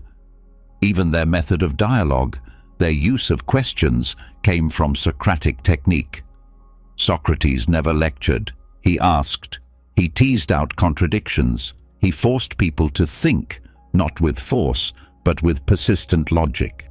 Stoic teachers adopted this style. They wanted students to find clarity through effort, not memorization. There is also a deeper emotional link. Socrates was not without feeling. He had friends, students, moments of playfulness and seriousness, but he held emotion in balance. When death approached, he spoke gently to those around him. He comforted them. He reminded them that his death was not a tragedy, but a completion. The Stoics took this image seriously. They believed that death is not to be feared if life has been lived well. Socrates' final moments were not about resignation. They were about alignment. His words and actions matched. His beliefs held steady. He joked with the jailer, took the cup calmly, and asked that a rooster be offered to the god of healing. Even his last words carried layers of meaning, that perhaps death itself is a cure. This kind of irony, this calm defiance wrapped in humility, is pure Stoicism in spirit. Long before the school had a name, it had a model. A man who lived simply, spoke clearly, and died without regret. Zeno, when he stumbled upon that story in the bookstore, did not see entertainment. He saw a blueprint. From that seed came a school of thought that would shape rulers and rebels, that would survive exile, plague, and persecution. But it all began with one trial, one death, one choice to remain firm when the crowd demanded surrender. So, as we reflect now, we return not just to Zeno's system, but to Socrates' silence after the sentence, to his voice steady and sure, asking questions that made people uncomfortable and free. This is where Stoicism began, not in formulas, but in courage, not in texts, but in the life of a man who chose truth over safety, and left behind not a legacy of power, but a path for those willing to think deeply and live without fear. From Socrates' final breath emerged more than just inspiration. It became a generational spark.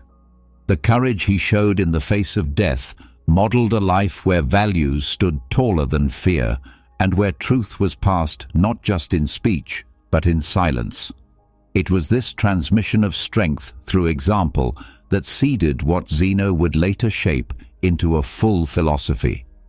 And just as Socrates' final lesson was delivered not in a classroom, but in the way he lived and died, so too did the Stoics come to see that the most important teachings are often not spoken, but absorbed, especially in the earliest years of life. To raise a human being is to sculpt a future citizen of the world, and the Stoics did not leave this part of life to chance. They believed that philosophy was not something one discovered in adulthood after years of error.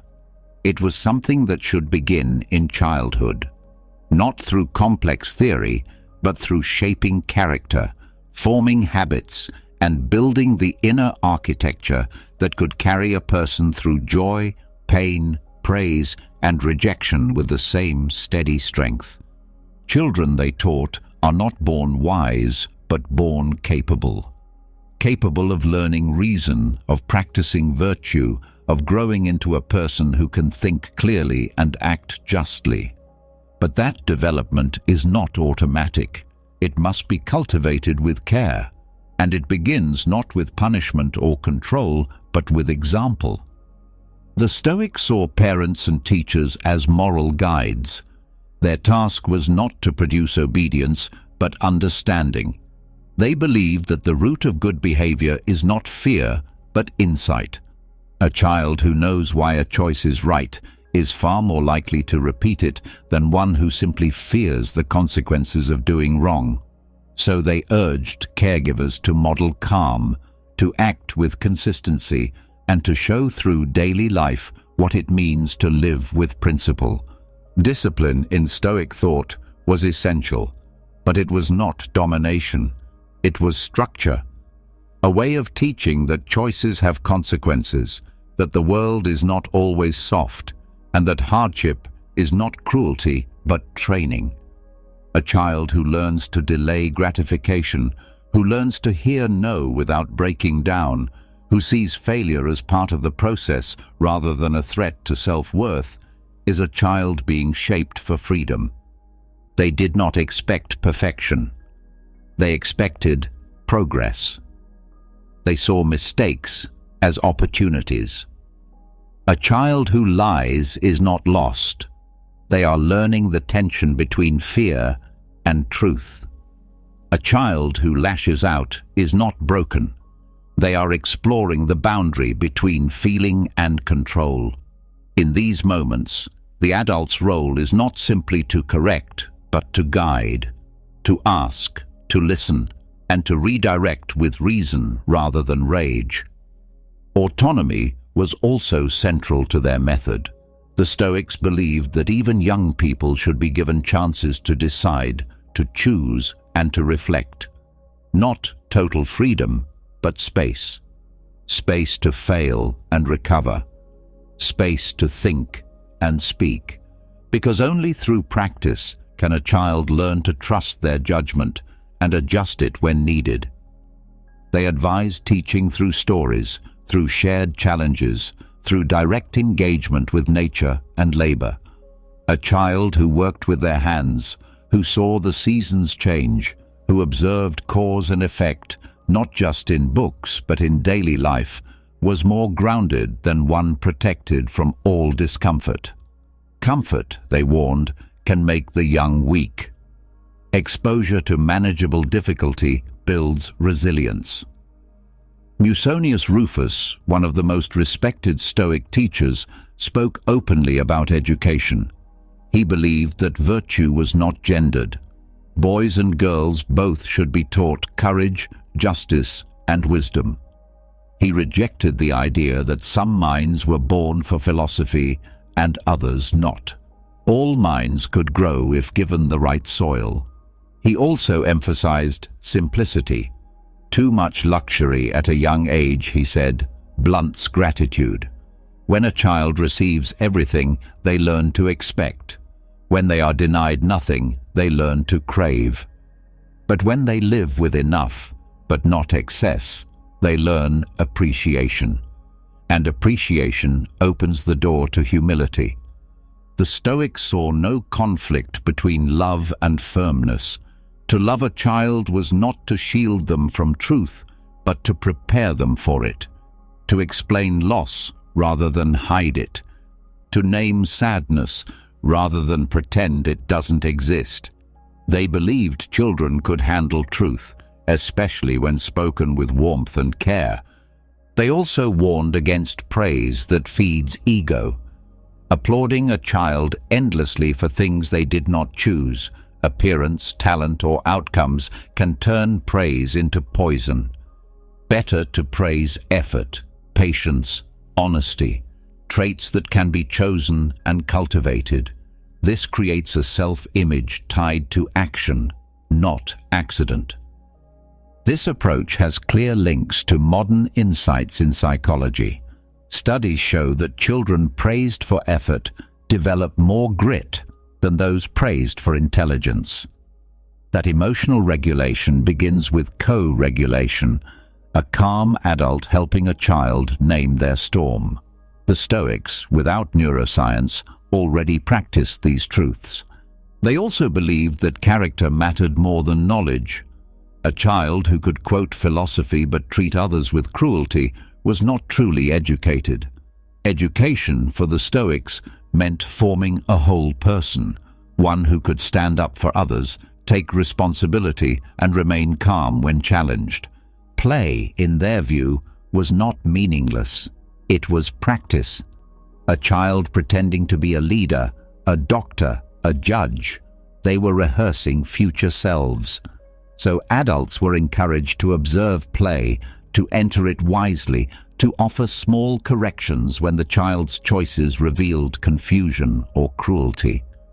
This does not mean turning every moment into a lesson. It means being present, knowing that the child is always learning, from tone, from posture, from how adults speak to one another. Philosophy is not taught. It is shown. A parent who says, "Be kind," but then speaks sharply to a server teaches contradiction. A teacher who says, "Control your emotions," but erupts in frustration models instability. To teach a child Stoicism is to become a student of your own behavior, because they are watching, they are absorbing, and what they absorb will shape not just how they act, but how they think and see the world. They must learn to accept when things go wrong, to recover from embarrassment, to forgive themselves. These are not easy lessons, but they begin in small moments, when a toy breaks, when a game is lost, when a promise is delayed. The adult who sits with the child and says, "This hurts and it will pass," gives a gift that lasts a lifetime. The Stoics also saw the value of mentorship. Older children were encouraged to teach younger ones, not as authority, but as guides. Explaining ideas, helping others, reflecting on choices. These roles gave the child not just knowledge, but meaning. And meaning, when discovered early, creates direction. In a world that now races to fill every hour with achievement, the Stoics would advise slowing down. Let the child walk, let them fall, let them ask, let them wait. Growth cannot be rushed. Character cannot be taught in speed. It forms quietly, in rhythm, through repetition and relationship. So, as you consider the next generation, not just as students, but as future thinkers, builders and caregivers, remember what the Stoics knew. The path to a rational, kind and stable adulthood begins early. Not in lectures, but in the way we live near our children. Their character is shaped not by pressure, but by presence, not by control, but by clarity, not by fear, but by steady, compassionate truth. You've just journeyed through over 2,000 years of Stoic wisdom, through the quiet resolve of forgotten women, the radical visions of Zeno, the strength of soldiers and slaves, the logic of Chrysippus, and the steady hands of emperors and children alike. You've seen Stoicism not as a cold wall of discipline, but as a living, breathing guide, a philosophy of fire, shaped by loss, sharpened by irony, softened by nature, and grounded in the relentless now. From the battlefield to the nursery, from ancient marketplaces to modern offices, the Stoic voice continues. Live according to nature, master only what is yours, face death with dignity, carry your body like a servant, your thoughts like a flame. It is not a rule book, it is not a slogan, it is a practice, a way to stand still when the world turns sideways, a way to breathe, act, and rest without fear. So as you drift into sleep tonight, let that final whisper settle into your thoughts. You are not in control of the storm, but you are in command of your ship. You are not a product of what happens, you are a response to it. And with that, you are already walking the path. If this journey spoke to you, leave a comment below. What part of Stoicism do you want to carry into your own life tomorrow? Let's learn from each other, quietly, steadily, together. And if you haven't already, make sure to subscribe to the channel. There's so much more to uncover, and this is just the beginning. Tap that bell so wisdom keeps finding you, even when the world tries to pull you away from it. Now rest well, you've earned it.